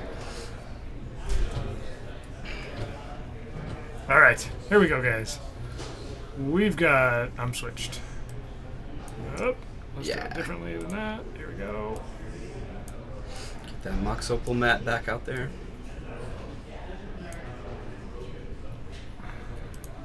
There we go. All right, we've got Paul on your right, Caleb on the left. Caleb playing some Dredge. This will be fun. Something different. Yeah, this deck is really interesting. I think any Dredge deck in general will be. Yeah. We'll see if Paul just gets all of the hate cards whenever he feels like it, or not. Or let's see if his opponent next time gets lands. Right? If you're not familiar with Dredge, that game one? watching it on watching it on camera is not the easiest thing to follow. So the nice thing, guys, is I play Dredge and Vintage, so I can understand what's going on. Okay. I can definitely tell you what's going on. Oh, not only can you understand, but you can tell us too. I can understand and tell you. We're all going to turn to Brian. We and might ask him need a questions. translator for this, though. Jorgensen, you got this? He's going to play his Mox. Jurgen. Do we have sound? We do not have sound. Uh-oh. I don't know what happened to my sound in there. Jurgen. Champagne Magic, thank you. It's going great. We want this to be this. Nope. No, you This to be. No, that's not what you want. Nope, There we because go. then you're going to hear what we're saying. That's silly. Got him. Got We him. want this to be this. Nope. We want this to be none of these options. Wrong again. Wrong again. We want it to be the. It's not gonna work. Don't worry, guys. It doesn't matter. We're gonna see what happens anyway. Does anyone know off the top of their head who Champagne Magic No, is? Champagne is gonna have to tell us who he is. Champagne, you're would going to have have to to. reveal your secret identity. Yep. Like, I'm Batman. I haven't seen anybody drinking champagne while playing Magic here, so I'm not sure. As far as we know. Yeah. We don't know what's in everybody's This water bottle. is not Manaless Dredge because I see a land. Yeah, it looks like the probably the So standard Dredge Caleb switches off. Caleb has quite a few different decks. Now, he does have 2 Lions Eye Diamonds in his hand, which is pretty good for Caleb. Is he typically on Dredge? I wouldn't say so. Right? No. I Caleb don't think switches so. off quite a bit. Yep. But he's seen him play this evening, certainly. So I'm pretty sure Paul knows what's up. So he'll probably mulligan relatively aggressively. Champagne is Zach. Zach. Yeah, I know a Zach that's not Champagne. So which Zach is Champagne now? This isn't Hardman? Maybe it is. Maybe he's on a different. No, he's on Twitch. He's just changing things. Well, If we had an open drink policy, that's gonna happen. It's not gonna happen, by the way. You Yeah. can't have open drinks and play Magic. It doesn't work. You have to have closed drinks and play Magic. yes. Or everyone has to have double sleeve cards. And even then, Even then. let me just have this glass of champagne on the table. Alright. There is a GP in Vegas, so why not? On Bant Deathblade. He played you last Oh, Friday. that's Zach. Okay, that makes more sense. Not Hardman? No, Okay. Well, welcome back, Zach. he destroyed me with Bad Deathblade because I made horrible choices and he was a far superior player. It's pretty disgusting. Hey, look, we get to go card. Wow, we're gonna Yeah, so Dredge he some things. cast Sun Draw Spell and did a thing. And this is all turn 1, everyone.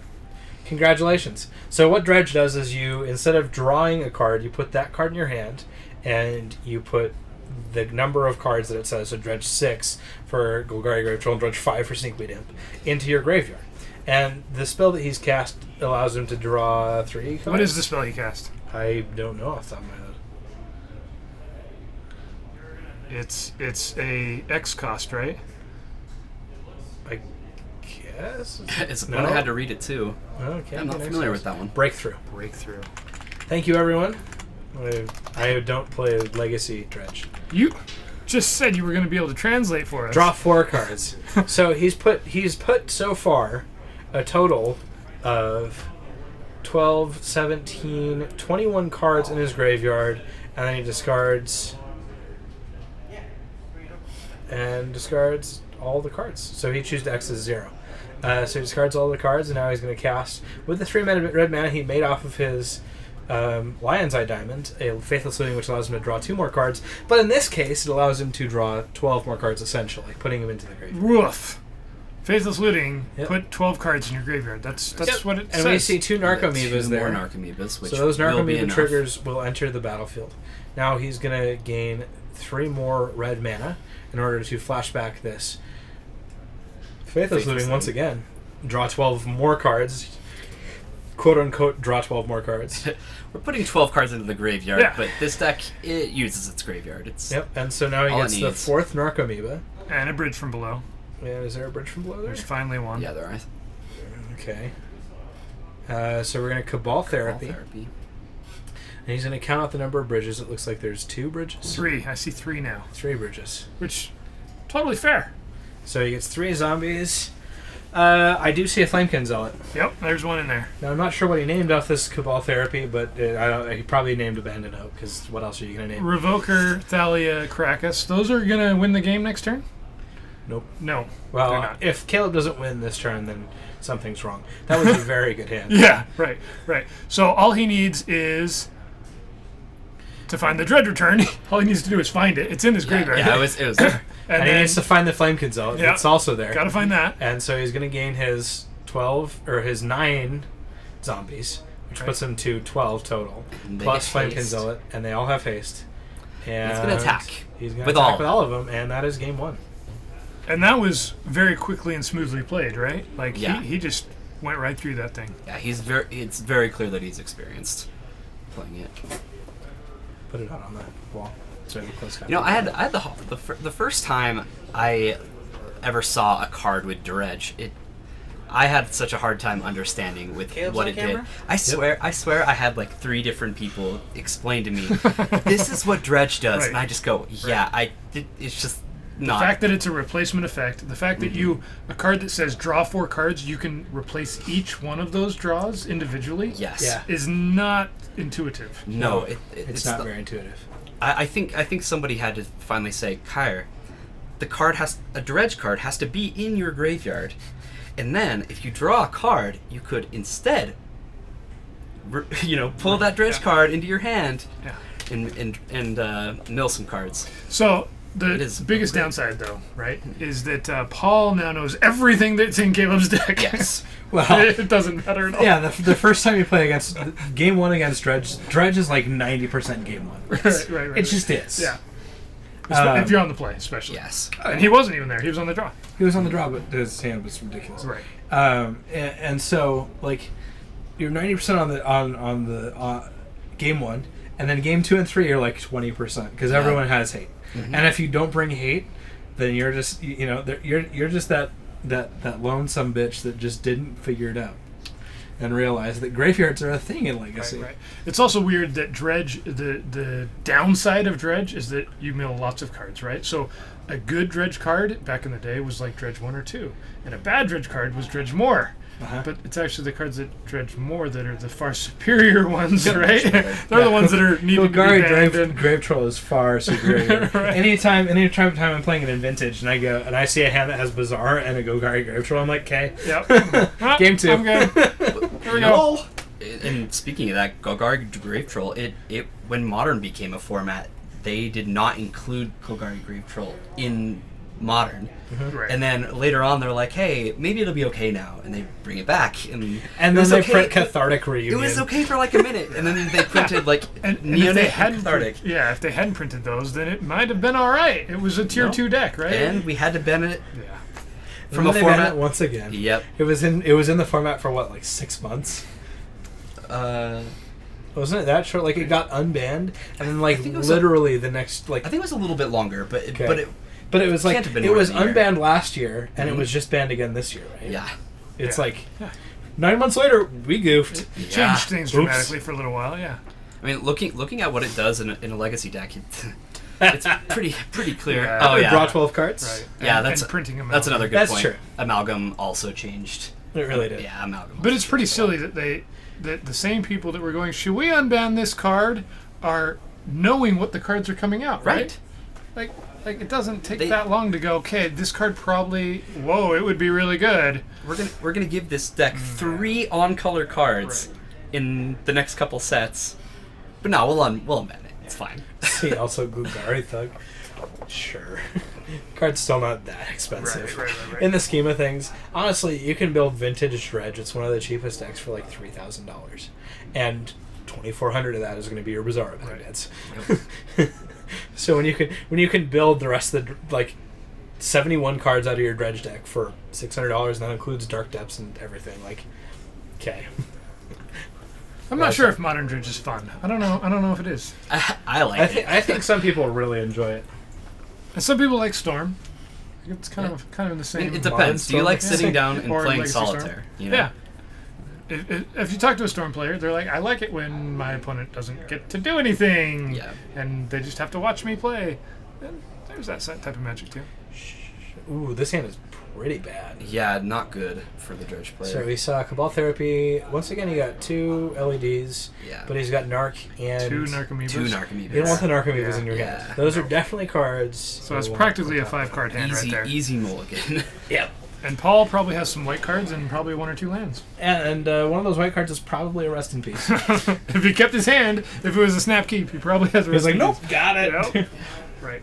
And I mean, the thing is Dredge is another one of those decks. Like, Paul has played against decks that kind of just lose to their own mulligans, but like, Dredge is one of those decks that just sometimes loses to its mulligans. Yeah, they Yeah, just don't have it. I don't think this is a keep either, right? Oh, he's going He's to. going to That's keep right. it. So he had an LED, right? Yeah. 2 bridge from below, so maybe that's all you need. Well, but then don't you keep the Stinkweed up on top of your library? Because you're going to draw it and just throw it in your graveyard, and then start dredging the next turn. Ooh, Relic on 1. Oh, it's because he had Golgari Great Troll on Yep. the top. Yep, that He mind totally knew control. that was going to happen. I didn't. Come on, let's do it. Let's not. I believe they are regular frame bridges. I don't think they are the future sight Future frame. Sight? No, yeah, so those are Modern Masters 1.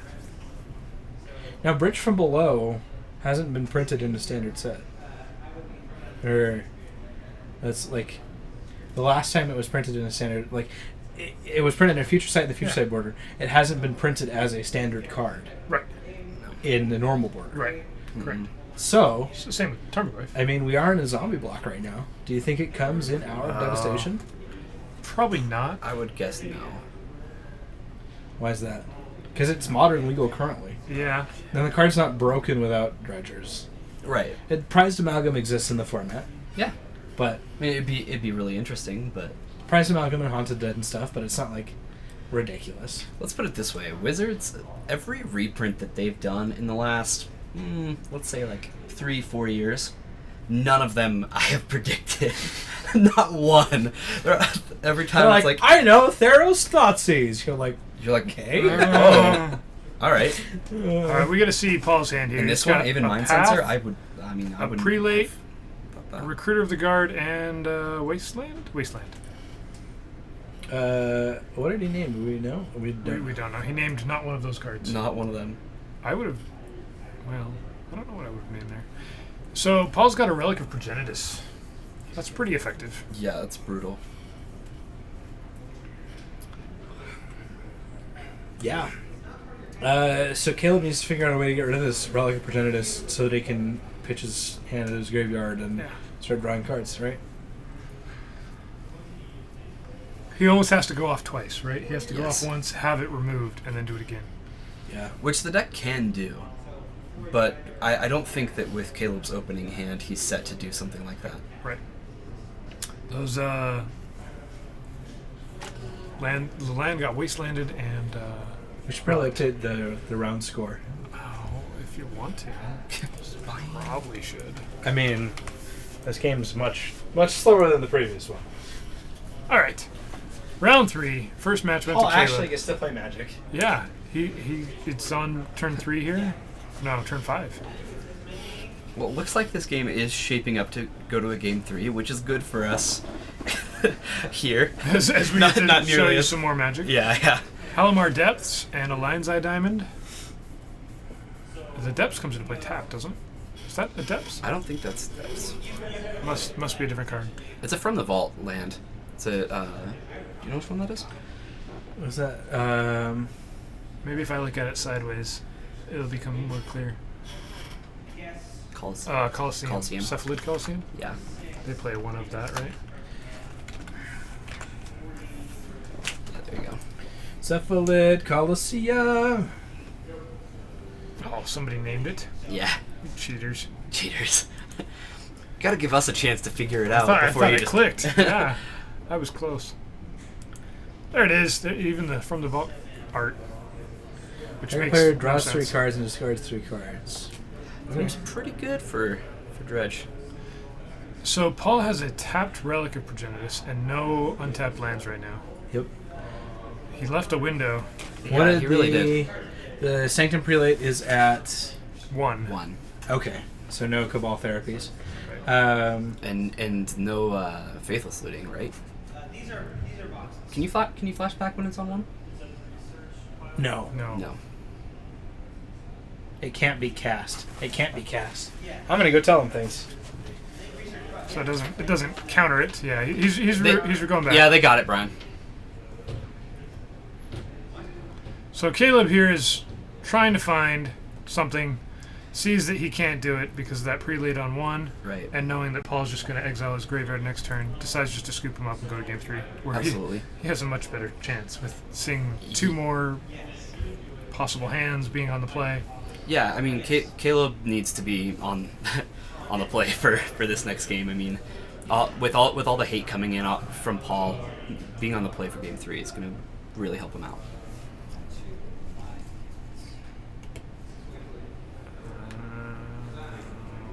All right, let's see what happens here for. We'll update this. Round 3, game 3. We actually get to see a game 3 here. Thank goodness. Is he playing Dread of Night? Is Caleb playing Dread of Night in his sideboard? I don't believe so. I didn't see him side him in. I don't know though. It's possible. They got it. They scooped it up. I heard you say things like that. I just wanted to walk in and talk to him. We had a fun chat. Caleb's like, that Relic of Progenitus sucked. And I'm like, Yeah. I would agree with you. You're generally right when We that's just what gotta sit happens. back and watch Magic here. It's gonna be great fun. Is Caleb playing Dread of Night in his sideboard? I don't know. That's what I said. I said Brian doesn't know.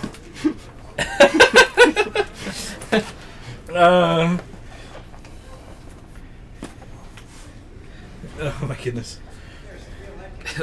The worst part about the game is thinking prelate is good. That's the only reason. Yeah, that's true. If he If he hits 3 Narco Amoebas, you just lose, yeah. right. Dang it!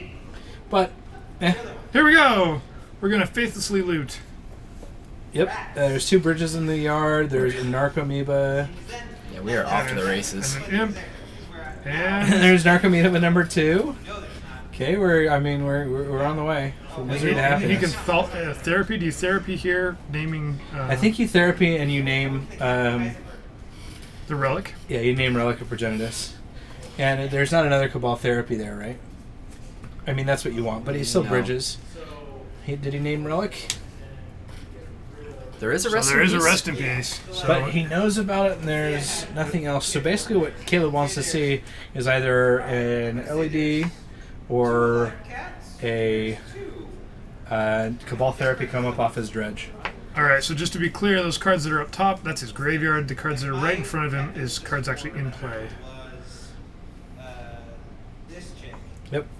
Icarus does an upkeep trigger.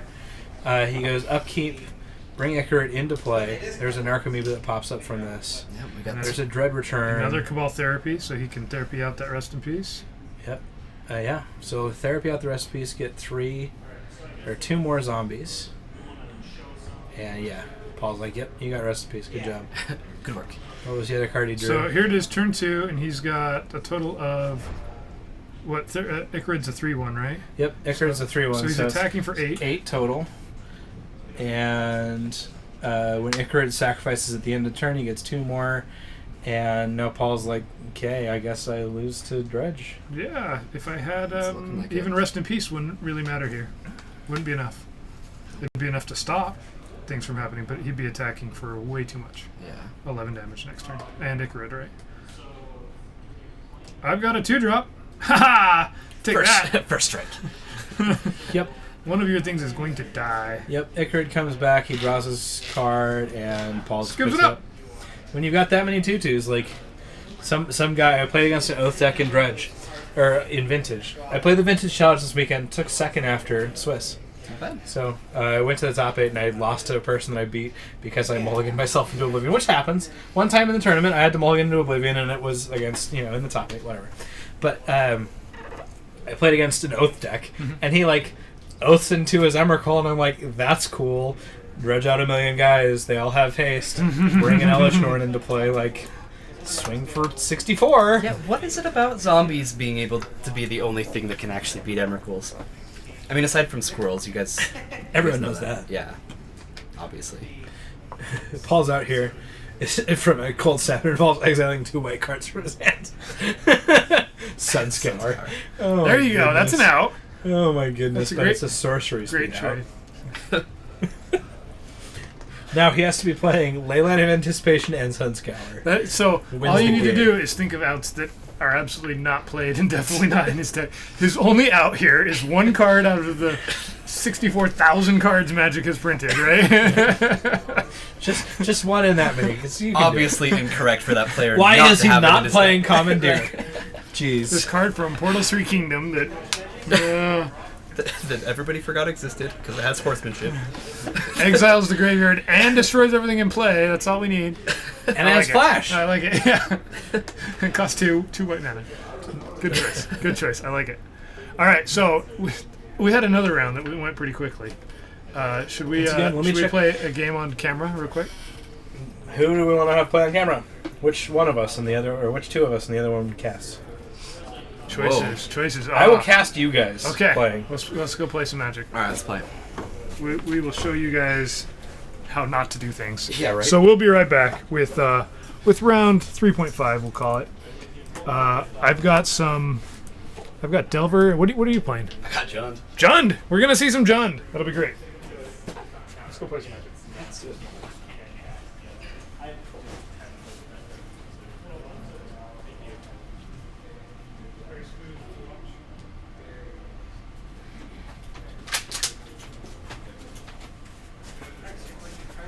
This means I gotta be the master of the domain. Cowards play. I mean, that's probably not true.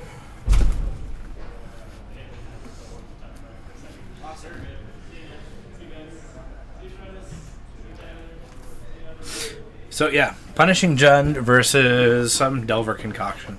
That is what's being played. Now give me 1 second as we catch up. Yeah! We're gonna watch Bloodbraid Elves. So Kyer is not our only Bloodbraid Elf player. Rich, who usually commentates on Fridays, also plays Punishing Jund.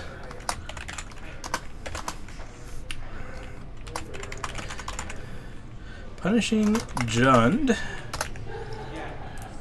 And we've got...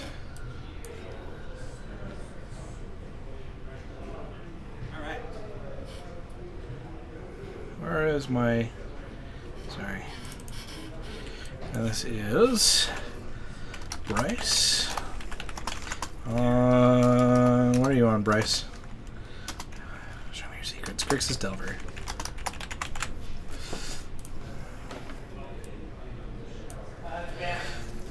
Esper Delver? Why is he on Esper Delver?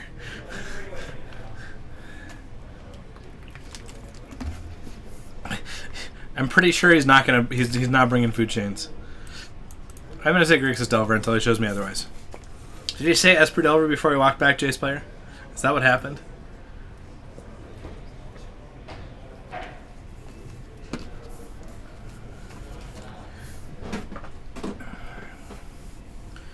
Pretty sure it's Grixis. I think Bryce is going first. He just rolled an 11. Seems good. Also, Kyer's using those sweet new yellow dragon shields.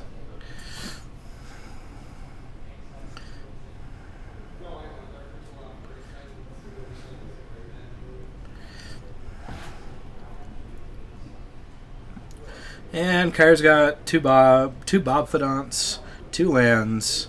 Pretty decent stuff, and Bryce goes Delver. Underground Sea into Delver. Kyer goes land. Thoughtseize.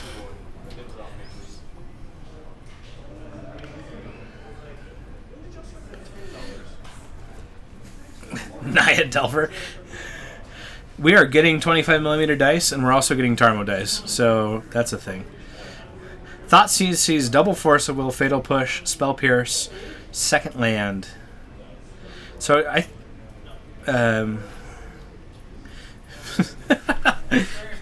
I mean, you don't need to play all.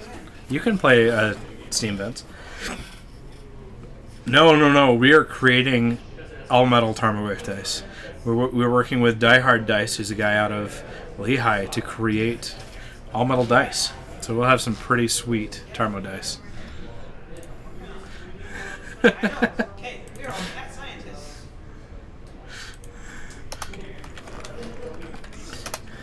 Now I can't hear anything that they're saying, so all these hand motions are all them.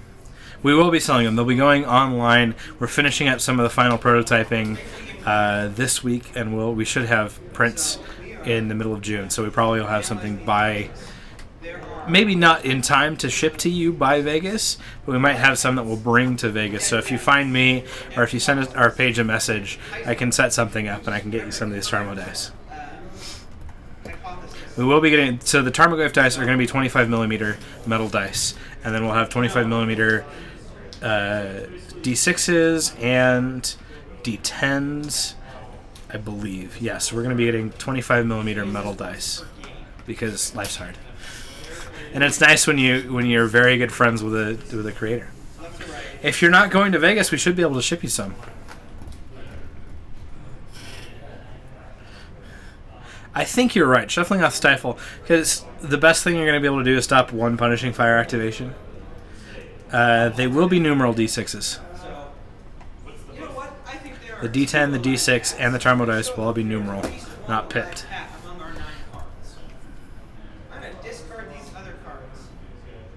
Although Force Pitch Stifle is not bad. Yes, very sweet. I mean, Jorgensen, I'm sure we can get you the designs so you can machine your own. So what were your big issues with the metal dice that Hot Sauce sells? Because ours, all the edges will either be rounded or chamfered. Wasteland or West? I mean, Wasteland would be great. So you like the hard edges? You are thrown out of the cat science community. Yeah. So you, yeah. I mean, if you want sharp knife-like dice, like I can find them for you. But I like having rounded chamfered edges on my dice, so that as I'm rolling them on a table, they don't like dig into my cards and like destroy my foils. So I mean, that's the thing. Left to right. Oh. I've heard some horror stories. We intend. I mean, you can see my face, so I don't want to scrub you or mess with you so that you don't get what you need. But yeah, there is magic going on. Tarmageddon. No one has played a Tarmogoyf, so it's not Tarmageddon. I'm sorry.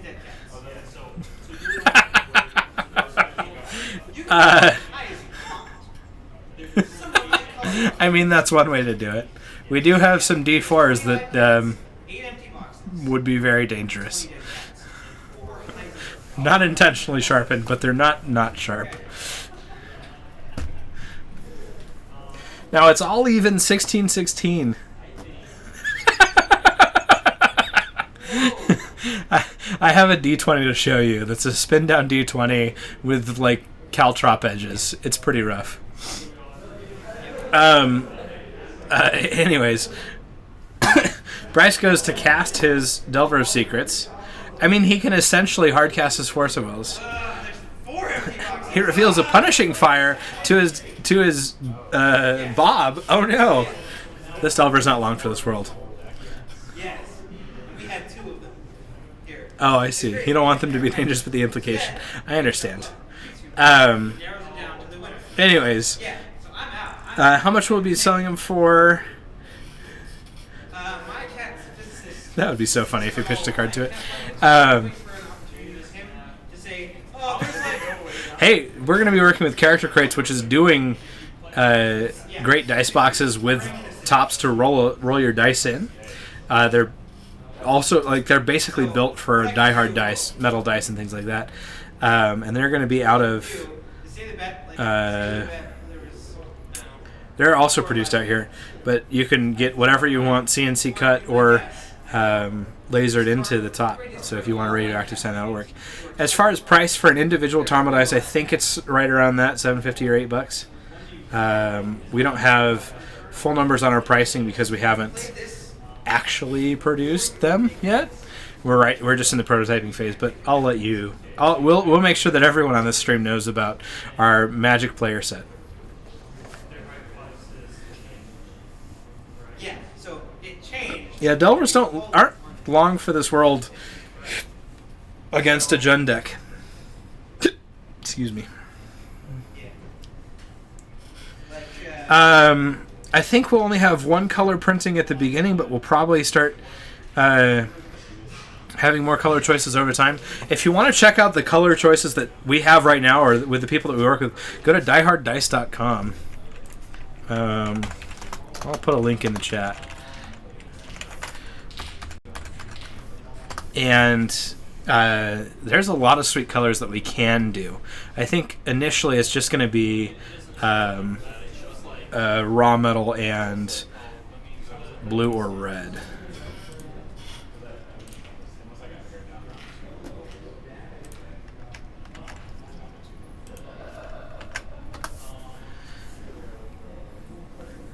Yep, he essentially just force willed to him without life loss. So game 1 goes to Kyer. That was quick. Who knew? Fair decks can be quick too. Yeah, so essentially I'm thinking that the die-hard Tarmo dice are going to be the Paragon Blue. So it'll be like a raw steel, which is kind of a gunmetal gray, with a dark blue.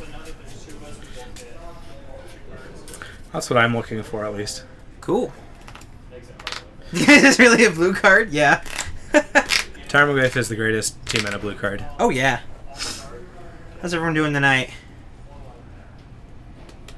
Bring and Submerge. I mean, yes.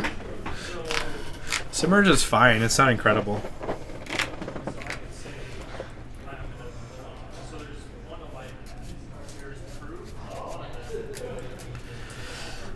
Although I actually don't know this matchup as far as what we're sideboarding on either side. For Delver versus Jund? Yeah.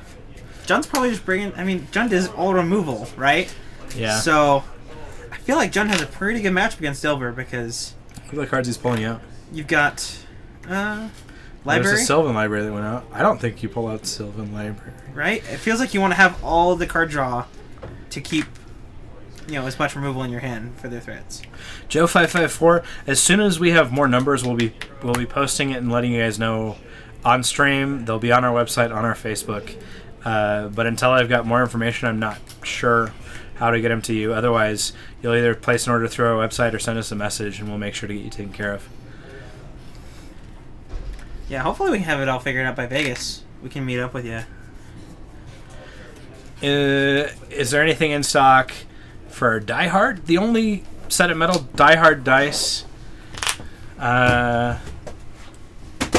Ooh. So Yes. he said there was 2 dead cats. Yes.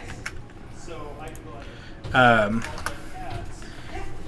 As far as Die Hard dice that we have in stock right now, the only thing we don't have in stock is They're Gothica shiny gold. Everything else we should have in stock. Otherwise, Die Hard should have things, and if he doesn't, you can send him a message and be like, hey, what do you have? You can also send us a message, and we can send you a PayPal invoice. Our website is slowly updating to have this. Also, welcome Joe5544.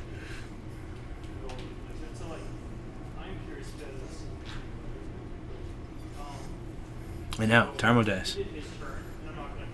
We will have, so right now they come in either RPG sets, you can get individuals or sets of 5 of D6s from Die Hard directly. We're going to be working with him more closely to create the Magic Players set, which will have something like 5 or 6 D6s, a couple of D10s, a spin down D20, Tarmo Dice. So, yeah, Todd over at Die Hard Dice does really good stuff. They were one of the first products we picked up and started working with. Because we try to focus local, but they're one of the first ones we found and started working with. There's a lot of dice places you can go to, but he's got the best prices. He's always coming up with incredible new designs, always trying the next thing, and so you'll be able to see some really sweet color combinations, some really sweet dice variations that you won't be able to see anywhere else for incredible prices. Like, I think his basic set is at 27 or 28 right now. We sell them in store for 25, but with shipping it's a little bit more from us, so take a look. He's a great guy. Anyways, Thoughtseize on turn 2 from Kyer. And Bryce is like, I could spell pierce it. Do you spell pierce this? Because what's Kyer going to take here? Like, he's not going to take the stifles. He might take the stifles. Yes, absolutely. Bookmark it. Bookmarking Die Hard Dice is never a bad thing to do. Grab your victim. Oh. They're telling me to grab a victim, so I'm going to let you watch this. Watch them in silence. I guess I see that. What would it take to get you trolled Jund by making a submerged predict song on the Triads controller? Fox, what it would take is for you to fly out here and play the deck, and then I'll put you on camera with him.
You're right. It was the wrong land to waste.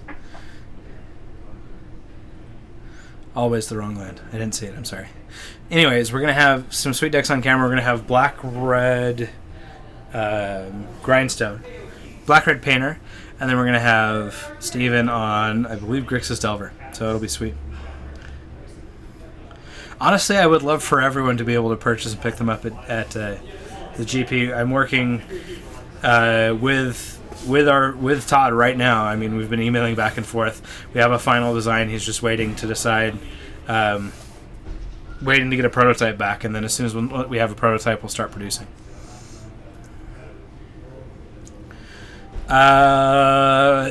It was... I forgot that it was a deck that someone brought until last round. So, it'll be on camera. You don't have to worry about it. It'll be there. Yes! Black-Red Painter? Yeah. Yep. Now, Bryce is getting his Grimag Angler, which is kind of rough for Kyer to deal with. He's got to have... It's Maelstrom Pulse or Liliana? He's only on 2 lands. I mean, ooh. Zombie Fish. I mean zombie. With Goblin Welder and Entomb. Yep. That is the deck. That is doing it. You are completely correct. Black-Red Painter is a thing. He has a Liliana, but he only has 2 mana, guys. Let's chill. I mean, yeah, like... Ooh, but Bryce drew a stifle. That's pretty disgusting. That is pretty gross. He's gonna go Liliana minus. And he doesn't have a Maelstrom Pulse in his hand. Oh, That's no. really disgusting. Stifle. Got him. No. Rats! Feels bad. Kill Liliana? No, I guess he's he's just going fine with him. face. Yeah. He doesn't care about discarding right here. That feels bad. Feels bad, man. Now he can kill his Gurmag Angler. He's got the Punishing fire plus lightning bolt. But he's off that plan. Is he? Yeah, he discarded punishing fire. Got it.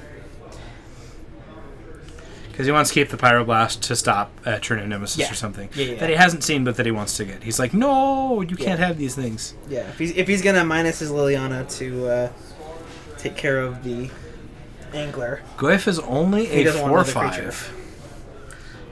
What are we missing? We don't have enchantment. So he can go, Artifact. I guess, block with Goyf, bolt the Angler.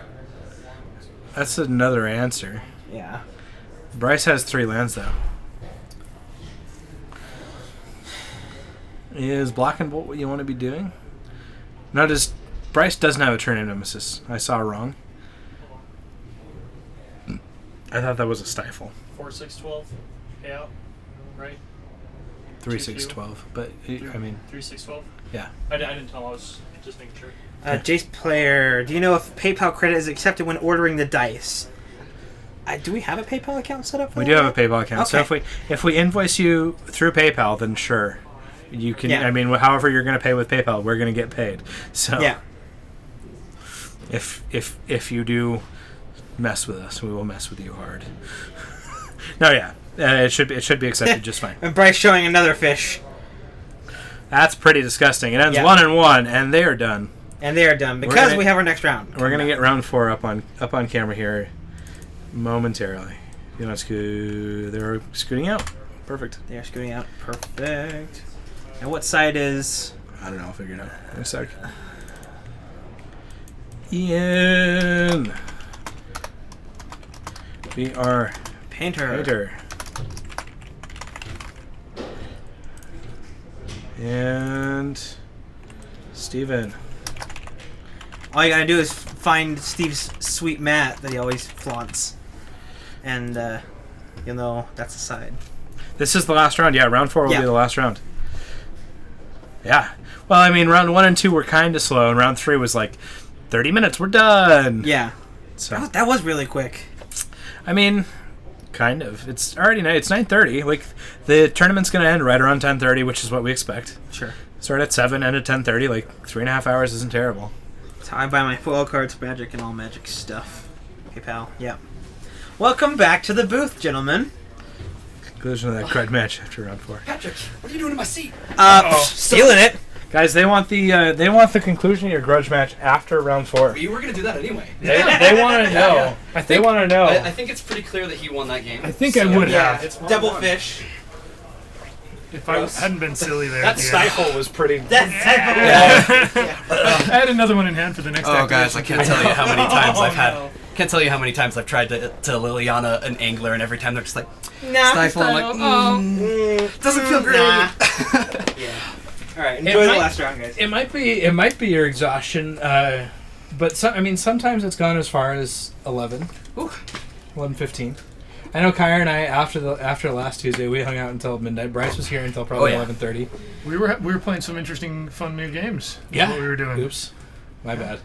Sorry for teaching you fun new games. Uh oh! I'm excited to see what you're gonna pull out. It's gonna be the what was it? The apple cider and weird cat game. I love Schrodinger's cats. We just got it back in stock. So if you need Schrodinger's cats, it's hard to get. Oh yeah. I had to like, oh my goodness, my distributor's like, we don't have it in stock. I'm like, yeah, you do. They're like, we don't have it in stock. Oh, I found 2, and I'm like. Also, Dark Souls board game comes out this week. Sweet. Is it? I don't think I've played that. I don't think I've even heard of it. What is it? Tell me more. It's Dark Souls, the Like- board game Like from what? from the video game From Dark the Souls. video game. I, That's when you where I was open it, thinking, you but I when wasn't sure. when you open it, the rulebook says you have died. Oh, good. So Yeah. you've died. So It's a thing. It's like Oregon Trail. Is it you? Died of dysentery. Dysentery. Right? Yep. Well, so Ian's like, it's time to go. Hey, I've we're got gonna a get a dark blood ritual. moon on one. He's got a dark Rit- ritual and a simian Oh. spirit guide if he wants to go that way. I mean, if he wanted to go for the blood moon, but he goes Bob, which is fine. I'm fine with that. Passes it back. Steven's like, what? So he puts Who plays that card? Dark Dark Confidant. Confidant? Those guys, Right? those people. Right. Well, And you can see how important it is actually in Ian's deck. His Dark Confidant build of Painter, right? Yeah. He wants to spend a ritual and get it down turn 1. Yeah, I mean it's a scary card to combat. I mean, if you don't have the removal for it, it's a non. against Grixis Delver. Right, I right, think yeah. you blood moon on one anyways, right? Yep. Well, this is game 1, right? Did he know that he was going to play? Well, against he does have a possible answer here in the blast. Right? No, because that wouldn't help him. No, I mean he's got So, Imperial Recruiter. we're gonna see a Fatal He's Push got- right here. He's got a Painter's Servant. We could see a Fatal Push. Or I mean, it's that's right, Shaman. I guess that's one way Sure. to start it. Zach, I mean, Oh, did yeah, he just miss a trigger? Oh no! He missed the Dark Confidant trigger. He did all that to put Yeah. the Dark Confidant into Whoops. play on turn 1, Whoops! I forgot and then the misses trigger. its trigger. Oh my goodness. Oh no! He's realizing right Yeah, there. yeah. Oh no! This card I was just going to attack with has a trigger. Okay. It doesn't exist currently online. It should be online later this week, though. He's got to be sending it to us. So, turn 1, don't dead guy, or please don't turn 1 me dead guy all next week. Yeah. I mean, you can. There are several turn 1 decks in this format. So, Thoughtseize takes an Imperial Recruiter. Oh goodness! Sorry. And Seems like he gets to a choose take. between Ponder and Brainstorm and. Oh, I guess he didn't have the turn 1 Blood Moon. I'm bad at cards. It was the whiteboard that I saw Red was Elemental Red Blast. Elemental Blast. Yeah. It looked like a Blood Moon as he was kind of grazing over it very, very quickly. What? Monkey Blast is still online. Yeah, he top decked a Simian Spirit Guide, guys. Monkey Blast is a thing.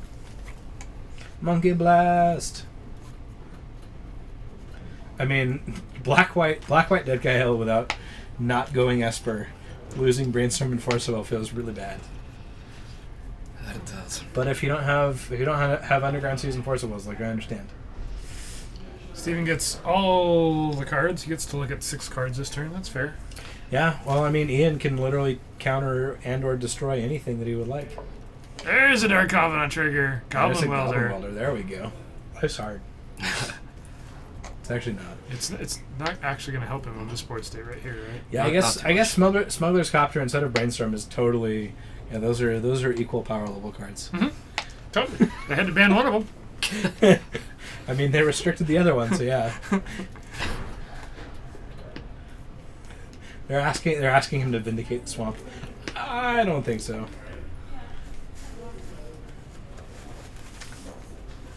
Smuggler's Copter is banned. Thank you very much. Yes, we said it was banned, but it's no Brainstorm. Brainstorm press touchland. All right. Grixis Delver's got to have everything he can do right here. Right? He's got every choice in his deck. He saw a billion cards last turn. He's got access to 4 mana. And he's just going to Brainstorm again. Of course. Yep. Of course. I mean, it's the bluest Brainstorm we've ever You see a seen. Force of Will. He needs to get rid of... So, Painter Servant obviously is naming blue, right? So, Ian can counter any card he wants right here. But it also means that Steven can pitch lands to Force of Will. Yeah. It does. Oops, that's the thing. I want to do that one day. Nope, Swamp and Grixis Delver is not a thing you see every day. But there are enough Blood Moon decks running around. We might unban it after it. Yeah, I guess when Gideon's not, like, ridiculously amazing. Like after Smuggler's Copter rotates out of Standard, they'll unban it. That seems like a wise choice. Revise history a little bit. Oh, we don't have any banned cards in What are you Standard. doing with that? No, it's not banned in Standard. Painter Servant number 2.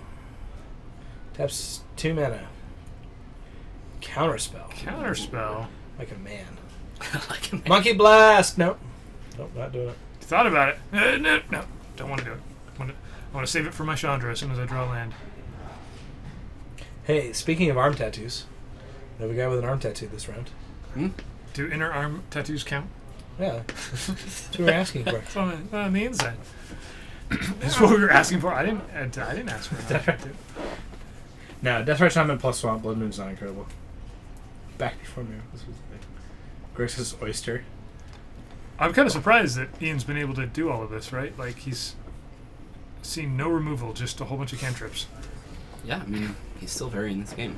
We're saying Steven? So he's got enough now to cast Chandra Ugh. and still prevent the And Force of Monkey Will Blast. and stop the Force of Will, Monkey yeah. Blast. Which is, I think, what we're going to see right here. Force Pitch. Well, he can snap, He can hard cast. snap, counterspell, and then he can Force of Will the Red Elemental Blast, right? Got him. That's one way to do it.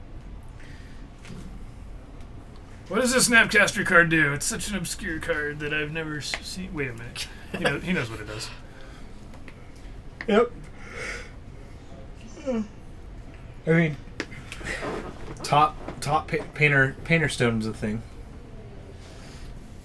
Get this Is he going to first. let it resolve? He's not going to let it... Whoa! Oh, he did. He's going to let it resolve. Really? Lives Whoa. dangerously.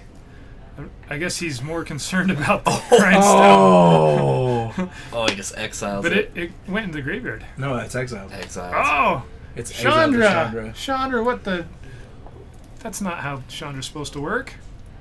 Right. Steven is at 6. I mean, I mean, the yeah. two damage is actually very... No, yeah. It's essentially, yeah. Yeah. Between attacks and taking damage every turn. I mean, I guess Steven, like, it's kind of a get you moment for Steven there because he, like, got rid of that grindstone. Right. But, like, it's not really a get you moment because. Oh, Painter's definitely on blue. It's got to be. Yeah.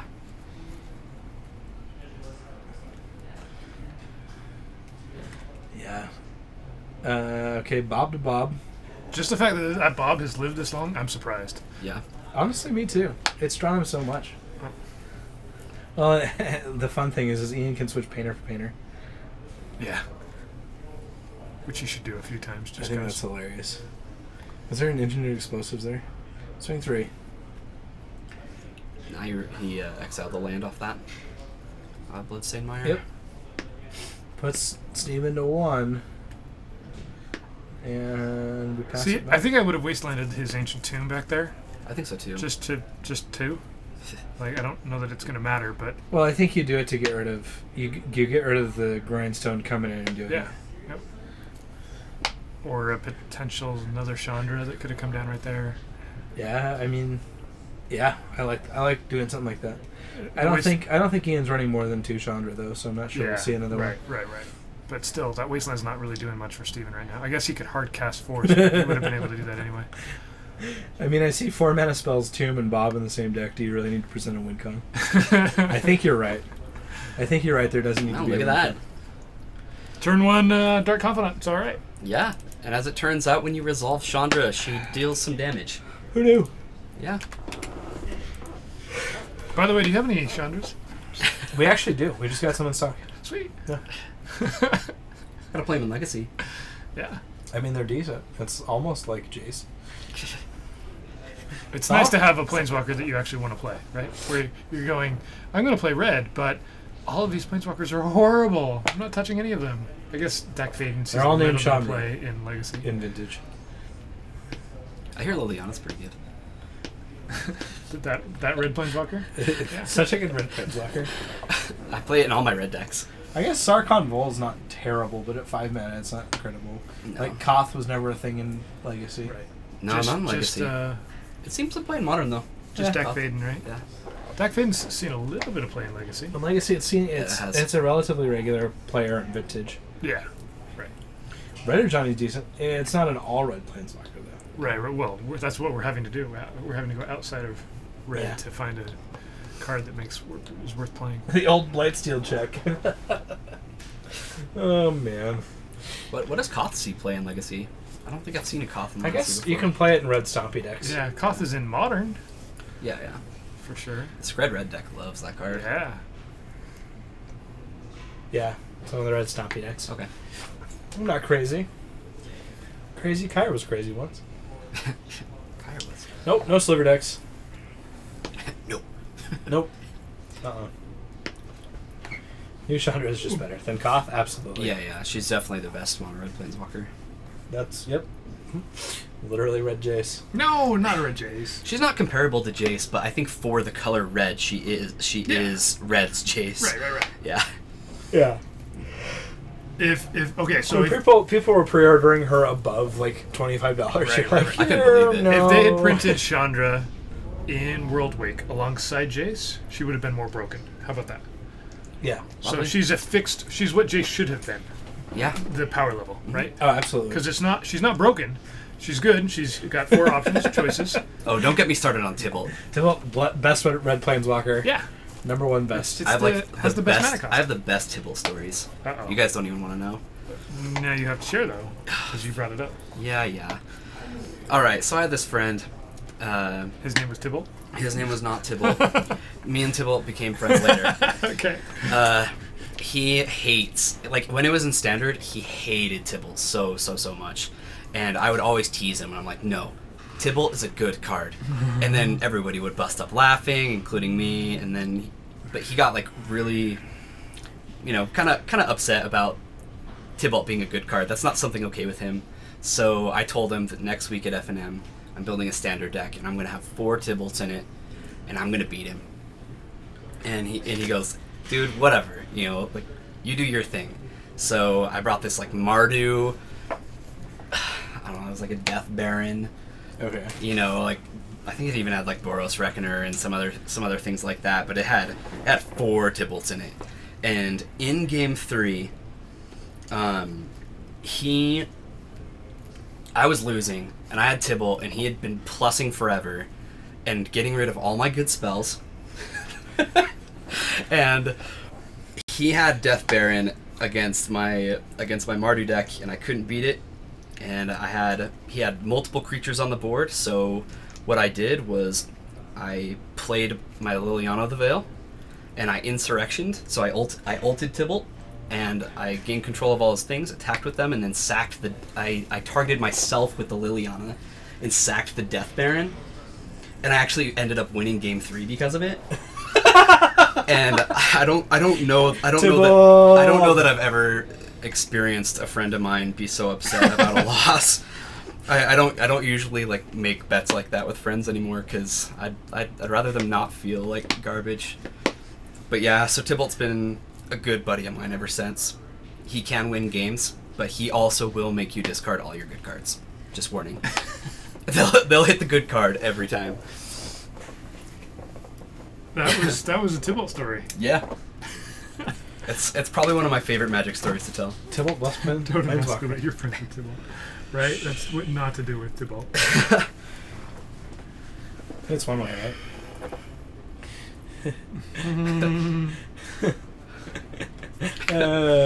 You should be fine. Yeah, a madness Tybalt. Why didn't anybody ever think of that? They just printed it in the wrong block. Right. It's too bad. Ponder. Turn 1, Scalding Tarn. Underground Sea, Ponder. Lol. Sees a Strix and 2 other cards. Immediately pulls them. I'm going to not let anyone see these cards. Yeah. That's fine. Yeah. Tybalt, Fiery Timber, Pasquale. Okay. Okay. Sounds Turn like 1. madness. We're doing the thing. Yeah, we got Painter Servant. He's going to name a color. Name's Blue. It's Royal Blue. It's Paragon Blue, sir. Paragon Blue. Oh, hey, just so you guys know, last week we peaked out at 60 viewers. That's fantastic. Yeah. That is awesome. Way We had an to average of 30. keep it going, guys. Well done. Congratulations, Well, everyone. we had 60 viewers when I was playing, right? Just now. Just barely, yeah. Yeah, everybody was like, "Oh, Yep. Delbert, let's watch that." Yeah, I want to watch that. You're like, I would love to see Kyer lose on camera. I want to see Bryce punt a brilliant play, and it'll be Hey, great. you got that game. Don't worry about This it. is sadly no lands have madness. Aw. That might be a rules nightmare. All right, so now that I've discarded this land, I'm gonna cast it. Wait, but that doesn't. Nope. Mm-mm. Nope, you don't cast it. Nope. No. Venom Carry. Remove 2 words off that first ability. Is the greatest of all time. Is Yeah. that what we're saying? Go. I mean, obviously, I think the Tybalt's basically the greatest ever. Pretty much. So we just saw Steven fetch, and he just took the top card of his library and put it in play. I like that because he knew it was there off Brainstorm, Yep. and then he had to shuffle. Yep. That's fine. Deathrite Shaman. This seems. It seems like we're playing some very fair Magic right here. Just so we know, guys. If there's a grindstone in Ian's hand and There's an ensnaring bridge. I don't think there's a grindstone. Yeah. So we're just playing a normal land, and then we're losing some more life. Yeah, there's an ensnaring bridge. It is a masterpiece. Oh, do I want to attack into that? Nope, I don't. They just bounced though. A 1/3 versus a 1/2 got him. Like no. Yeah, but you don't want that Death Ray Shaman in coming in for 1. Lotus Petal masterpiece. Where's the Lotus Petal? I haven't seen that one Disappointment, guys. Disappointment. Yeah. I get in his face about it all the time. Don't worry about it. He knows. Ian knows that I disapprove. So we're pondering here. There's a brainstorm. Brainstorm, Jace. Speaking of Jace the Mind Sculptor. Yeah, he was bound to show up eventually. Yep. Ponder, brainstorm. Steven's been... Steven can draw cards. Yeah. Like that's worked so far. And a A Phyrexian Revoker. Revoker. That's Okay. fine. I'm okay with If he that. holds it for Jace. Or he'll just counter Jace. So he's got an Ensnaring Bridge down and a Painter Servant down. Those are the 2 masterpieces. Yep. He also, of course, has Grindstone in his deck as a masterpiece. What's the other masterpiece? Yeah, The Steve. bridge. That's what I was just answering. Okay.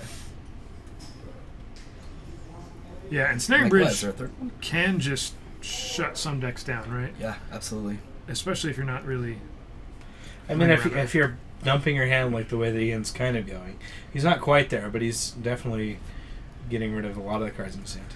Ooh, so Revoker comes down. We don't know what Revoker's going to name there. I would assume it'd be Deathrite. Probably. Yep, I would agree with that sentiment. You know, once you've got a bridge down, it's going to stop the Delvers from coming over. It's going to stop any Gurmag Angler type shenanigans, and you That's really... kind of your only Exactly. Yeah. You may just want to shut down the Deathrite at that point. counterspell. Now, do you Red Elemental Blast this? I guess if you're Ian, you do. Yeah, he's definitely going to fight that.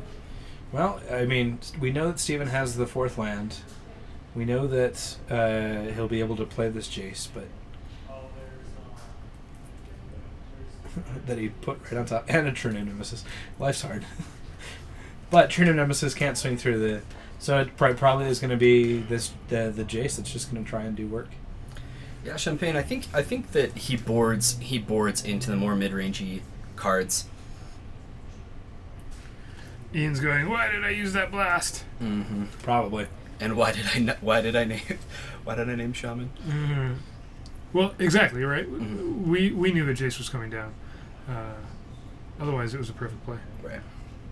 Yeah. It seems right to try and get the Revoker down. Like, casting it through the counterspell. He could bounce the Revoker back to his hand. It's an option, I'm saying. That would make a lot of sense. Yeah, if you wanted to. He's thinking about it here, right? Oh, he's plussing. I know. He's definitely doing the one of those that is better than the other one. What just happened? Okay. Painter Servant. Got him. First he points to the Revoker. No. That's Wait a second. Stay on target. So, what's this next masterpiece he just drew? No, it's a Pithing Pithing Needle. Oh, that's a card.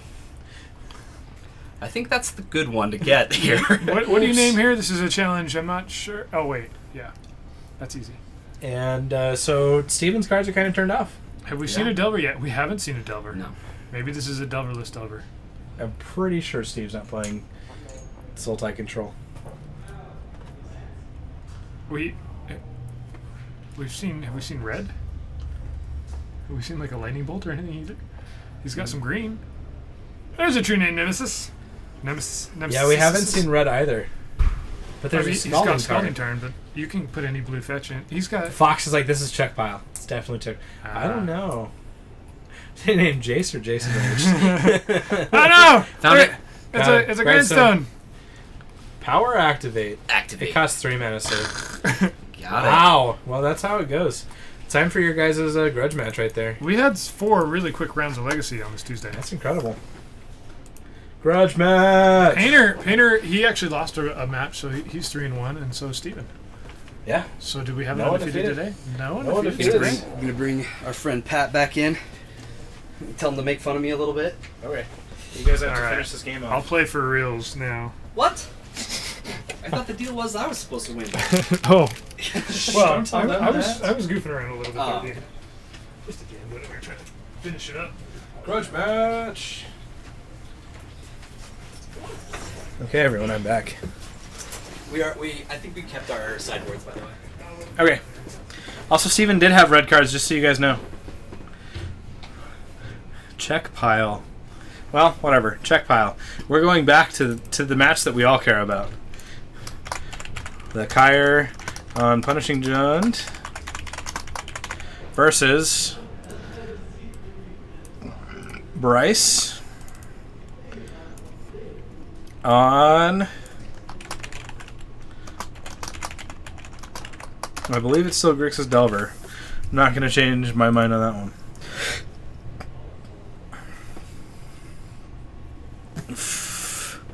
Gender performing. Yes. I guess you could say he's gender performing. Round 4.5. Very nice, everyone. Welcome in. Much love. Fox, I've been missing your puns all evening. You need to do more of them. I guess we haven't really given you that many options. We haven't done it either. We haven't been punning it up. We're not as punny as we once were. It's tough. Every week, come up with something new. You don't always see new cards that you're like, yeah.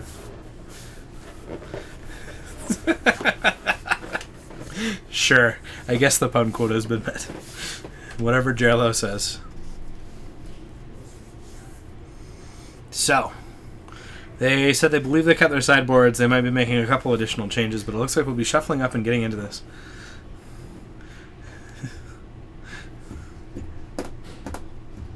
You're right. Punishing Fire is rife for puns. Punishing Fire has actually been on stream. Let's see. Is it only when Kyer's been playing? I guess I just might have more of it just because I was playing him earlier, Food Chain versus Punishing Jund, and it was quite the thing. It was quite the interesting matches.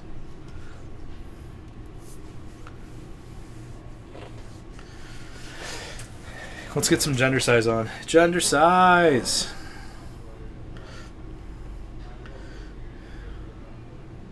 Shuffling is cancer. Magic needs auto shufflers.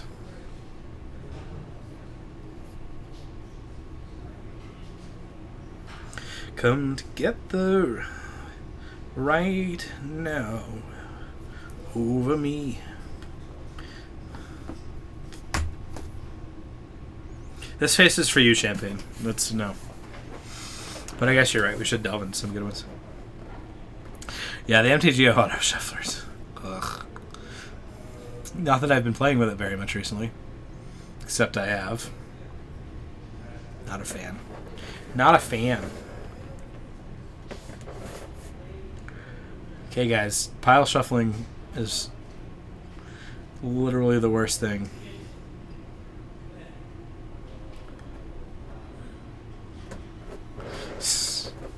You're right. My perfect 100% spot on cover. I think they are pile shuffling just to troll us. You and me, like, all of you collectively, the you collectively, and me, both. I didn't see anyone on Allurin tonight. There's a lot of people that have the deck Allurin. Our main, like, our Allurin player wasn't here this evening. And our Blackhearted Painter player is one of the other Allurin players, but he plays Painter more than anything. And he wasn't playing it, so I should probably just borrow it from him. I should also probably just get the cards and build it. Because I can.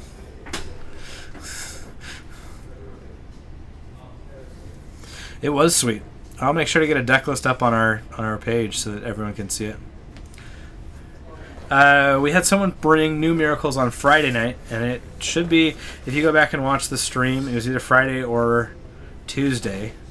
Both of those streams should be saved on YouTube and on our Twitch, and you should be able to see unexpected miracles. Oh yeah, it's like a $200 switch if I don't want to get foils for things.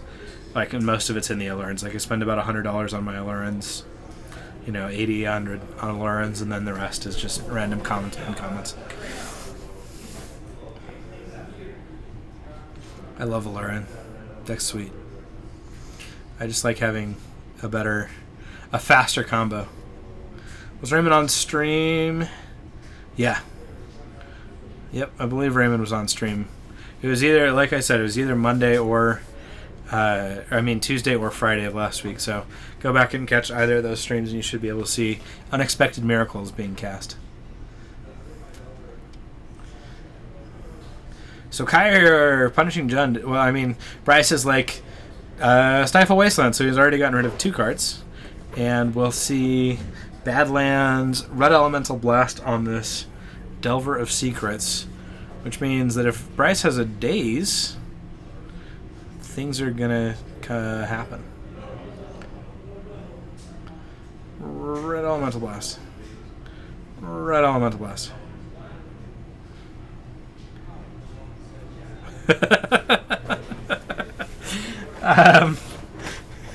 I guess. Yeah, you can just make your opponent sacrifice all their creatures, or you can just win the game at instant speed. That's one thing you can do as well. We only stream Legacy on Tuesday. Fridays is generally Legacy. Sometimes it's Modern, depending on our casters, but they tend to really enjoy Legacy. Legacy just feels like way better content to cast. Oh my goodness. Bryce is like, no, you can't have cards.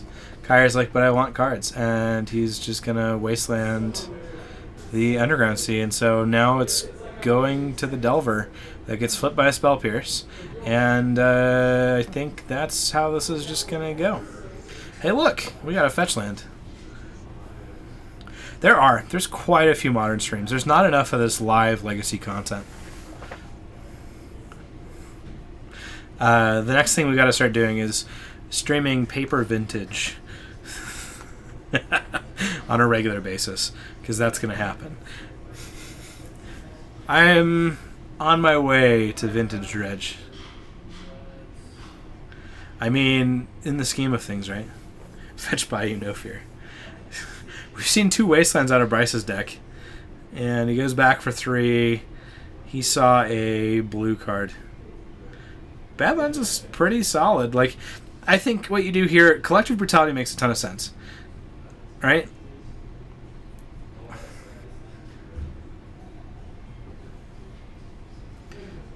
Eat your Wasteland, kill your Delver of Secrets. I like it. Abrupt Decay, that's a nice foil. Return to Ravnica, Abrupt Decay. Both of these guys have some very fun foils coming in. The joke that Bryce always says is, what's the worst of all the lands? And it's Badlands, because Scrubland, at least you're not bad. You can be a scrub and not be bad. I do think forcing the Deathrite Shaman is correct. I would agree with you there.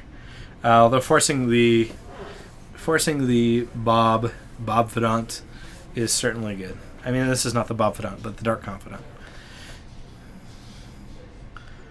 Well, Kyer has somehow come back from 2 Wastelands and a Stifle.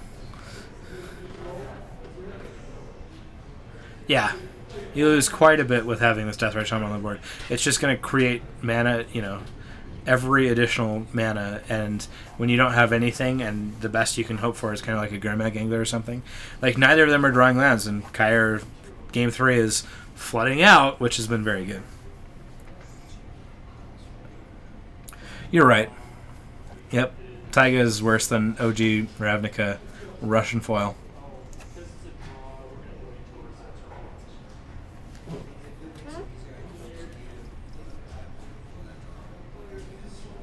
I'll be right back.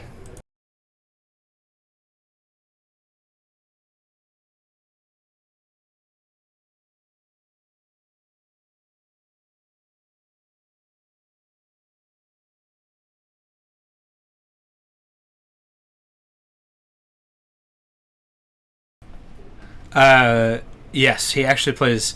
So he plays the Judge promo Dark Confidant. He plays an original Dark Confidant. He plays a foil Modern Masters and then a normal Modern Masters. He put everything in his deck is to put as many people on tilt as possible. So he has all white border lands. He makes sure he makes sure to play the white border red blasts, and Yeah, even with the long night of drinking, Kyer is confirmed one of those players. He very much plays all the different ones he can. But he hates foreigns. So I mean, if you want to get in his face, give him a foreign card. That's how I had him. Now it's not looking good for Bryce. Bryce is like, no, I can't draw cards. And Kyer's like, I attack for win. Well, that's how it works. Sometimes you don't flood. And what Bryce is saying right here, he's... no, he's fine playing against people that have foreigns. He hates when he has foreigns. He will not trade for foreign cards. So if that's the only card you have and he needs it, it's like the worst thing ever. He doesn't want it. And you should see his lightning bolts. They're all different. Like, he's got a Chris Rush. He's got, like, a 2011 and, like, all sorts of things. But, yeah. Fox, you did it. Congratulations. My kingdom for a force. Great Richard III. No. Was that Richard? Oh, man. My play references, bad. They're bad. Anyways, yeah, so Bryce was basically saying I should have forced the Deathrite Shaman. Because if he forces the Deathrite Shaman, it's just very different. There we go! I can do Shakespeare. That's right, guys. Also, I live in Utah, so we have the Utah Shakespearean Festival, which is, like, solid. And I go to that pretty much every year. There was a very good rendition of Richard III, so. Also, what was one of the... Titus Andronicus. I saw a very good Titus Andronicus here at the Utah Shakespearean Festival. So, GP Vegas, if you want to hang out in southern Utah, I'm thinking that the Shakespearean Festival starts up kind of close after that. So if you can extend your trip, hit Zion's, hit Moab, do all those things, and then go and see the Shakespearean Festival. It's pretty sweet. I mean, they really are inbred. Not quite as bad as some of the Habsburgs in the Holy Roman Empire and, like, Germany, Austria, and stuff, but, like, yeah. those old lineages. Okay. My kingdom for a horse.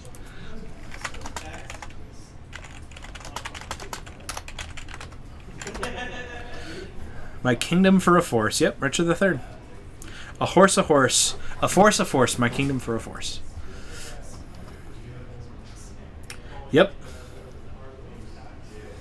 Yep. I mean, it is due to the inbreeding. You tend to be more susceptible and less immune to things with the inbreeding. And it looks like Bryce is playing another deck. What's going on? I will be back. I think they're playing more Magic.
I'm back.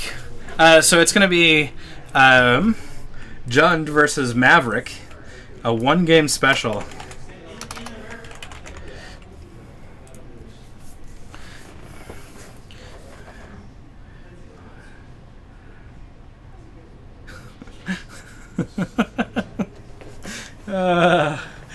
Man.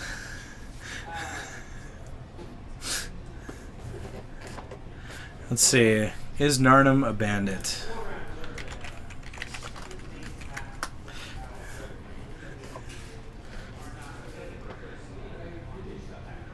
Narnum Renegade is coming up here in just 1 second.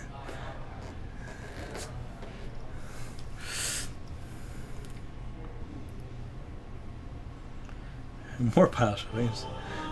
Sideboard into an entirely different deck. Got it. So Narnum Renegade is a... Narnum Renegade is an elf warrior. Steal from the rich and give to the poor. You're right. So you're playing blue-green, right? Because you have to play control magic and bribery and desertion and all those cards, right? Because that's the only way you steal from the rich and give to the poor. Okay. So Thalia comes down after... Yep, after a...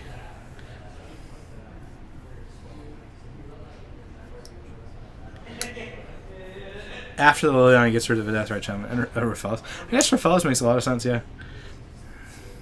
Brofellis. So he's Little John, right? Raphaelis is Little John.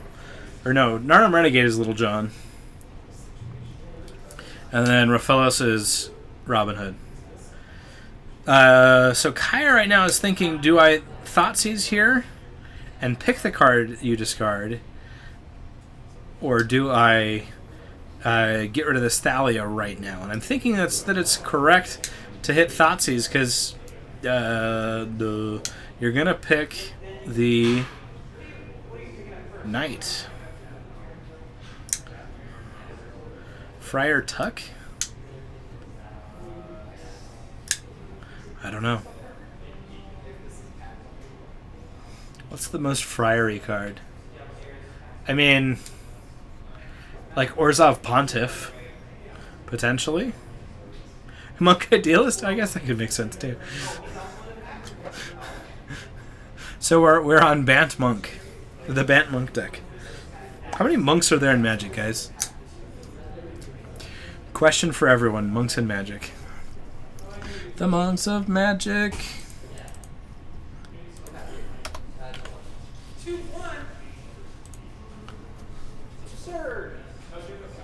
I don't know if there's a friar in Homelands.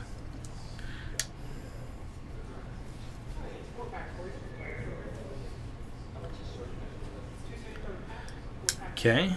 Monk Realist.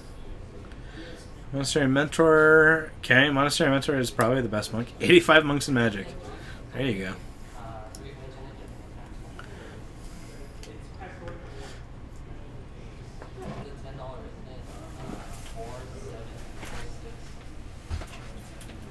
No, it's 3612. Yeah.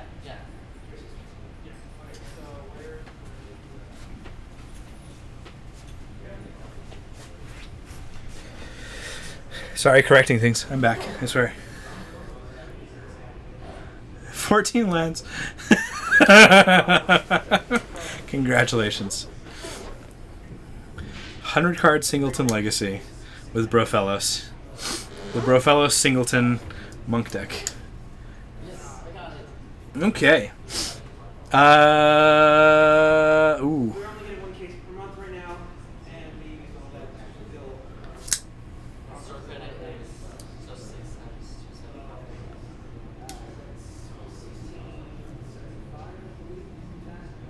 11 for 16, 11 for 4 packs. Okay. Sorry, I'm listening to things outside of here. No. Singleton. Singleton's not commander. Whatever. Add a land. Do extra land. You can do it. Anyways, so Kyer goes Liliana plus.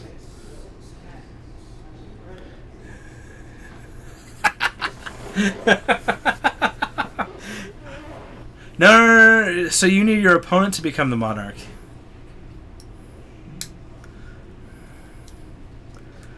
Is there any way that you give your opponent monarch? Are there any cards that do it? King Makar.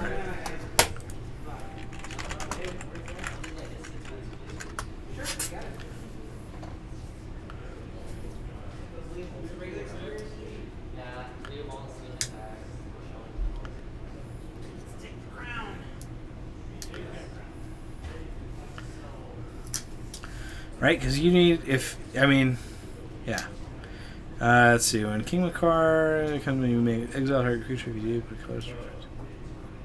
not King of the card. Yeah. Okay. Yeah.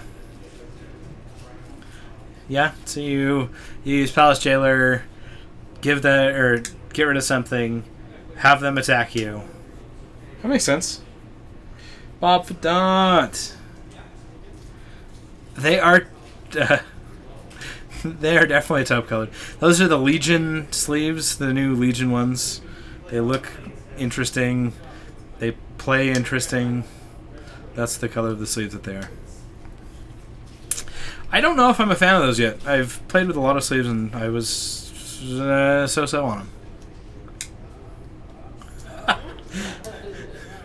So the Singleton deck has gotten pretty interesting now. So, oh man. The Singleton deck is literally... What else can we throw in it? Let's put everything in this deck. It doesn't matter. Life's hard. And we... Abrupt Decay for 1 mana. To kill your Scavenging Ooze, which gets rid of Liliana of the Veil.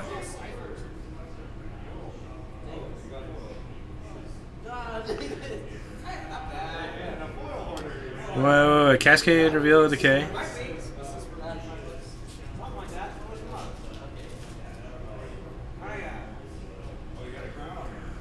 That's correct. You guys are actually very right. I'm not going to run back there right now, but I'll let them know.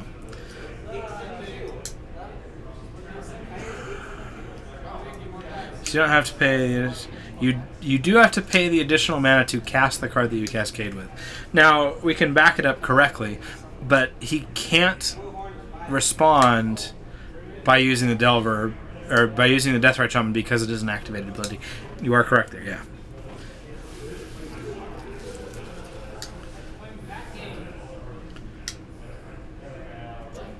Yep, everyone is right. You do have to preemptively float the Deathrite mana.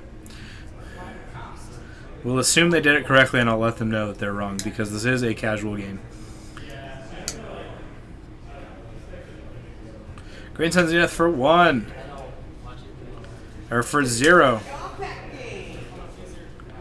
You have to pay an extra mana for Green Sun Zenith. I'll tell them all the things.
Okay, I'm back.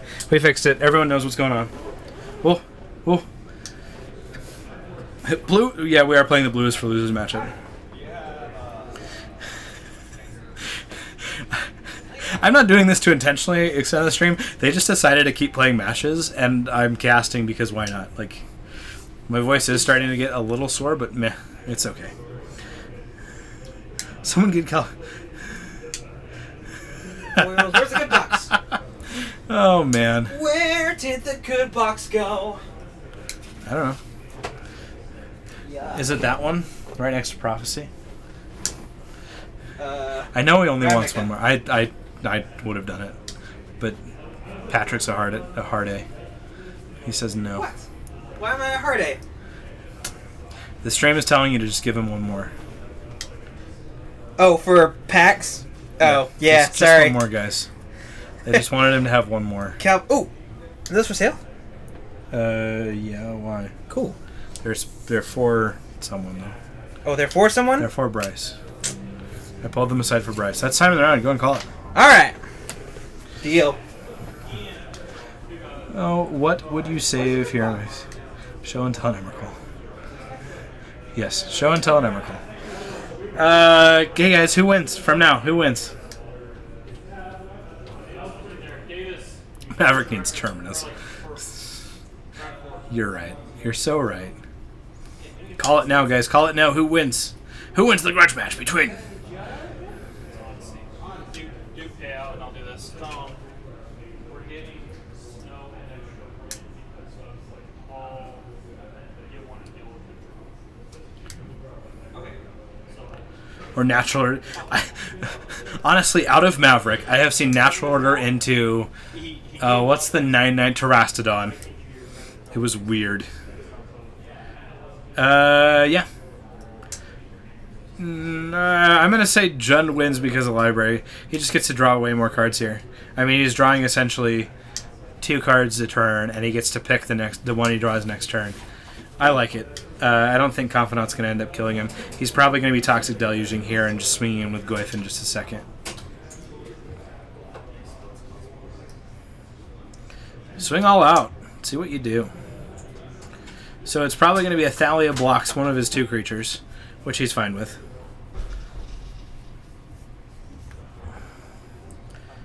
And he gets in for 6. And just one Helm of Awakening? How many standstills do you have? We only have one. Nasty Terrasta. Yep, Terrastodon's silly. I mean, it's not near as fun as Progenitus, but that's a thing. Stoneforge Mystic got Umezawa's Jitte. And it looks like the stream is offline. Never mind, the stream's not offline. So Umezawa's Jitte was what the Stoneforge Mystic got. Toxic Deluge goes for 2 and eats up the board.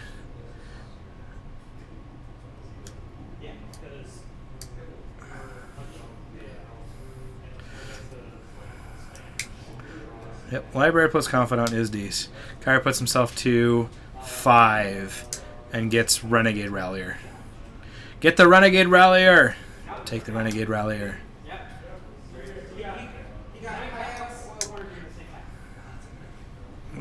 Stoneforge Mystic did need to get an equipment that was a board wipe. I agree with that wholeheartedly. Ow. That was painful.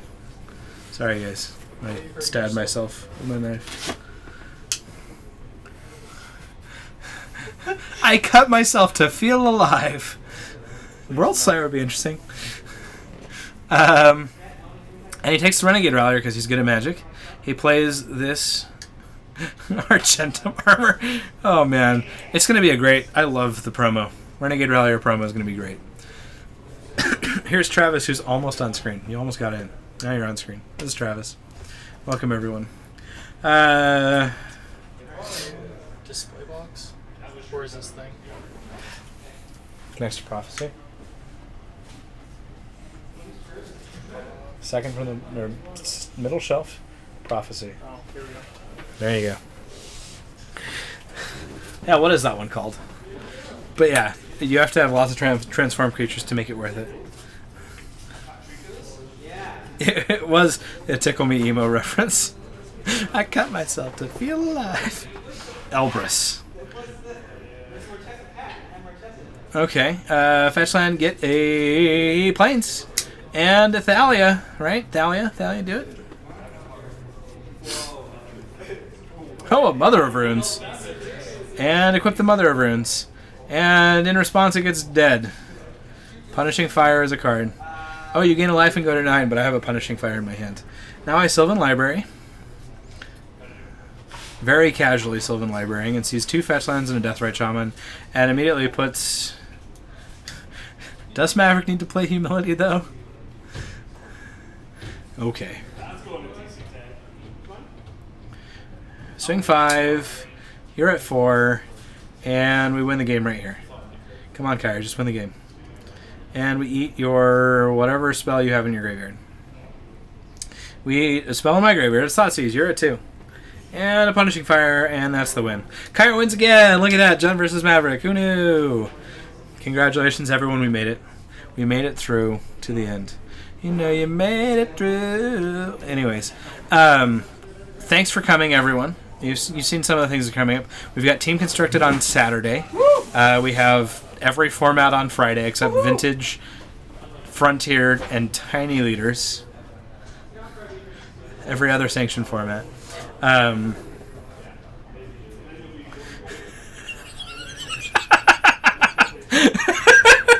Hey Hurley, you're right. Nothing tilts a player more than plowing their mom. You're right. He needed to be humbled. Anyways, we've got... So this week was Klug Altereds on Kitchen Table Magic, and very good episodes with both Eternal Turtles and MTG Pro Tutor. We've got an article that'll be coming.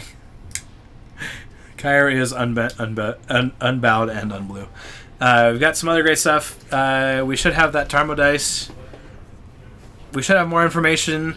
Hopefully next week. It might be the second week of June, which might put our production times back. We'll let everyone know what's going on there. And the finals Gamer Champ was between Steven and Ian, where one of them was undefeated and the other one was not. And no one actually went undefeated this evening, so there was a whole bunch of 3-1s, a couple of draws and such. But yeah, no, Maverick versus Jund was not the finals. That was a for-fun match, hence the 4.5. Everyone's loving it. Yeah. They're loving that Kyer was unbent, unbowed, and unblue. Whew. But they said, Jorgensen, you're welcome.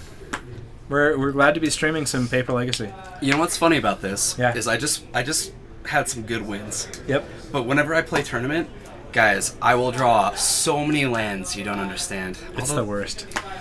Yeah, I've been loving the deck though. It's been a lot of fun. I mean, I think it's in a good place in this meta. Yeah, I think so too. You attack all the fair decks very well, and there's a lot of fair decks.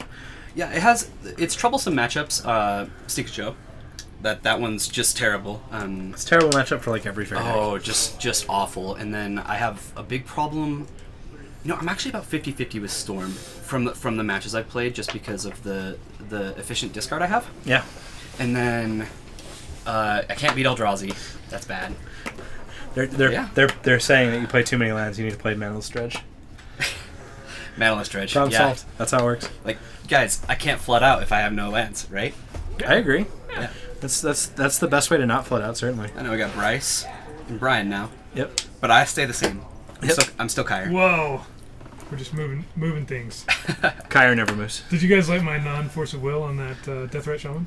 They loved it. I mean, That's what happens when you They went cast. You nuts. make bad decisions. You go, oh yeah, it's all right. Now Hurley's asking if you play Chains of Mephistopheles in your board. You know what? Not at the moment. Let's put it this way, though. If I had access to one, if I had one, it would absolutely be in my sideboard. The card's phenomenal. I mean, you would know if you read it.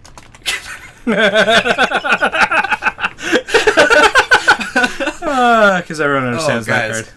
Brian, pull this card up. It is just a joke. Right after I pull up Hull Breach. All right. Which, are you playing Hull Breach in your deck? No, I'm not. I'm not playing Whole No. Breach. So target artifact or target enchantment, or target artifact and target enchantment. Here, let's make this Got it. easy on you guys. Chains of Mephistopheles. No, we don't actually want to look at your sideboard. We just want to ask each individual card we think of until we narrow it down to only the 15 cards remaining that are not. All right. remaining. Hey Travis, It makes more 8427, you're sense in welcome. Italian. We It are does make happy more sense in to Italian. be sponsoring. Here's the sideboard. I got one Golgari Charm, one Graft Digger's Cage, two Surgical Extraction. Oh. Yeah, and I got this weird one too. It was a Modern Masters one. It's like has like this smear across it. I don't know if you can see it. It's a complete misprint. It's a foil. It's kind of hot. Yeah. Got one Life from the Loam. I could easily go up to two. There are a lot of matchups where like Life from the Loam is huge. Two Ancient Grudge. Thank you, sir. Could probably cut on one of those maybe. One Maelstrom Pulse. Two Red Elemental Blasts. Two Choke. Two Collective Brutality. One Duress. I'd probably cut an Ancient Grudge for the Chains of whatever it's called. Mephistopheles. So here's Chains of Mephistopheles. Every time a player draws a card, that player must first discard a card from his or her hand. If there are no cards in the player's hand, take the top card from the library and place it in the graveyard instead of drawing. This enchantment does not apply to the first card drawn by every. So it really hurts brainstorms and all that good stuff. Do you take out Tony's credit for the Sylvan Seed? No. I didn't. Okay. Yeah. It's just good against the blue decks, and it's good against decks that don't draw, or it's good in decks that don't draw extra cards, which Jund does not at all.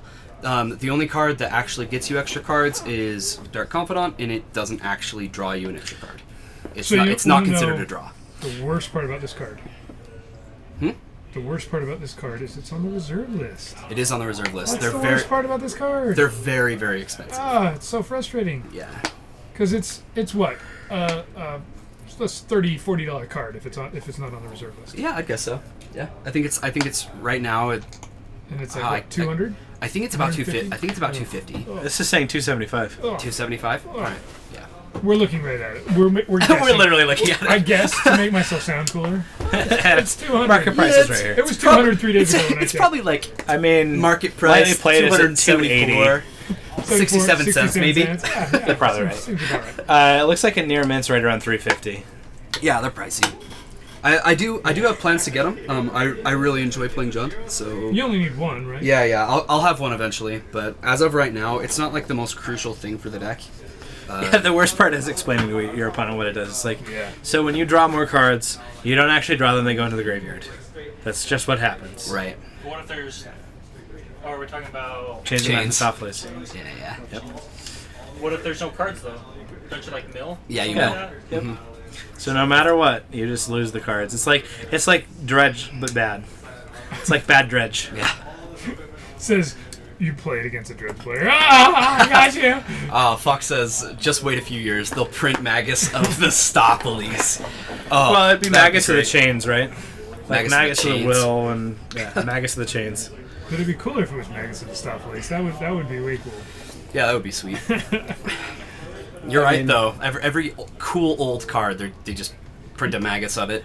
I can They've see got it. Magus of the Moat, Magus of the Will, Magus of the Moon, Magus of the Tabernacle, Magus of the like, on and on and on. Yeah. It's a lot of fun. So you're saying that's not right?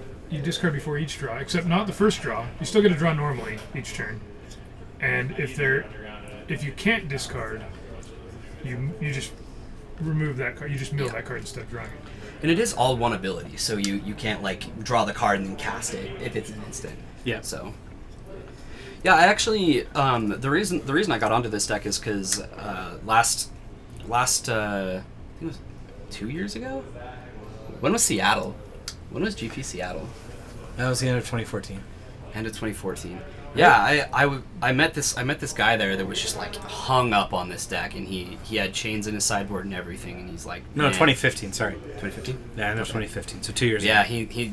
he vouched for this card so hard. He's like, yeah, if I had a second one, I'd be playing it as well, which is pretty crarazy. And you put them in your sideboard just so you Yes. can be like, look, I got 250, like the guy that's Uh-huh. playing a second Tabernacle on his sideboard in lands. What's Yeah. up? Because why not? No, Travis8427. No, we don't have any more matches. Go back. All these streams should be coding and then be saved to Twitch and Facebook and YouTube, so you can find them on any of those three. So you can watch them on one and then find them somewhere else and watch them again? Yep, Second time is always better. it's always better. Also, jerks. Yeah, it's pretty much when your opponent draws a card, you may pay wall of text. Nope. Anyways, everyone, thanks for coming in. We're glad to have you. Check out all these podcasts. If you're local to us, come and check us out here in Draper. We've got Team Construct this weekend. We've got Standard Showdown. And we play Legacy on Tuesdays and Fridays. So, Yeah. Come Join hang us, out we'll with be us. here next Tuesday. Yep. We're actually quite friendly. I mean, this guy is. All right, I'm friendly. I don't know about these two. But yeah. See you, everyone. Later.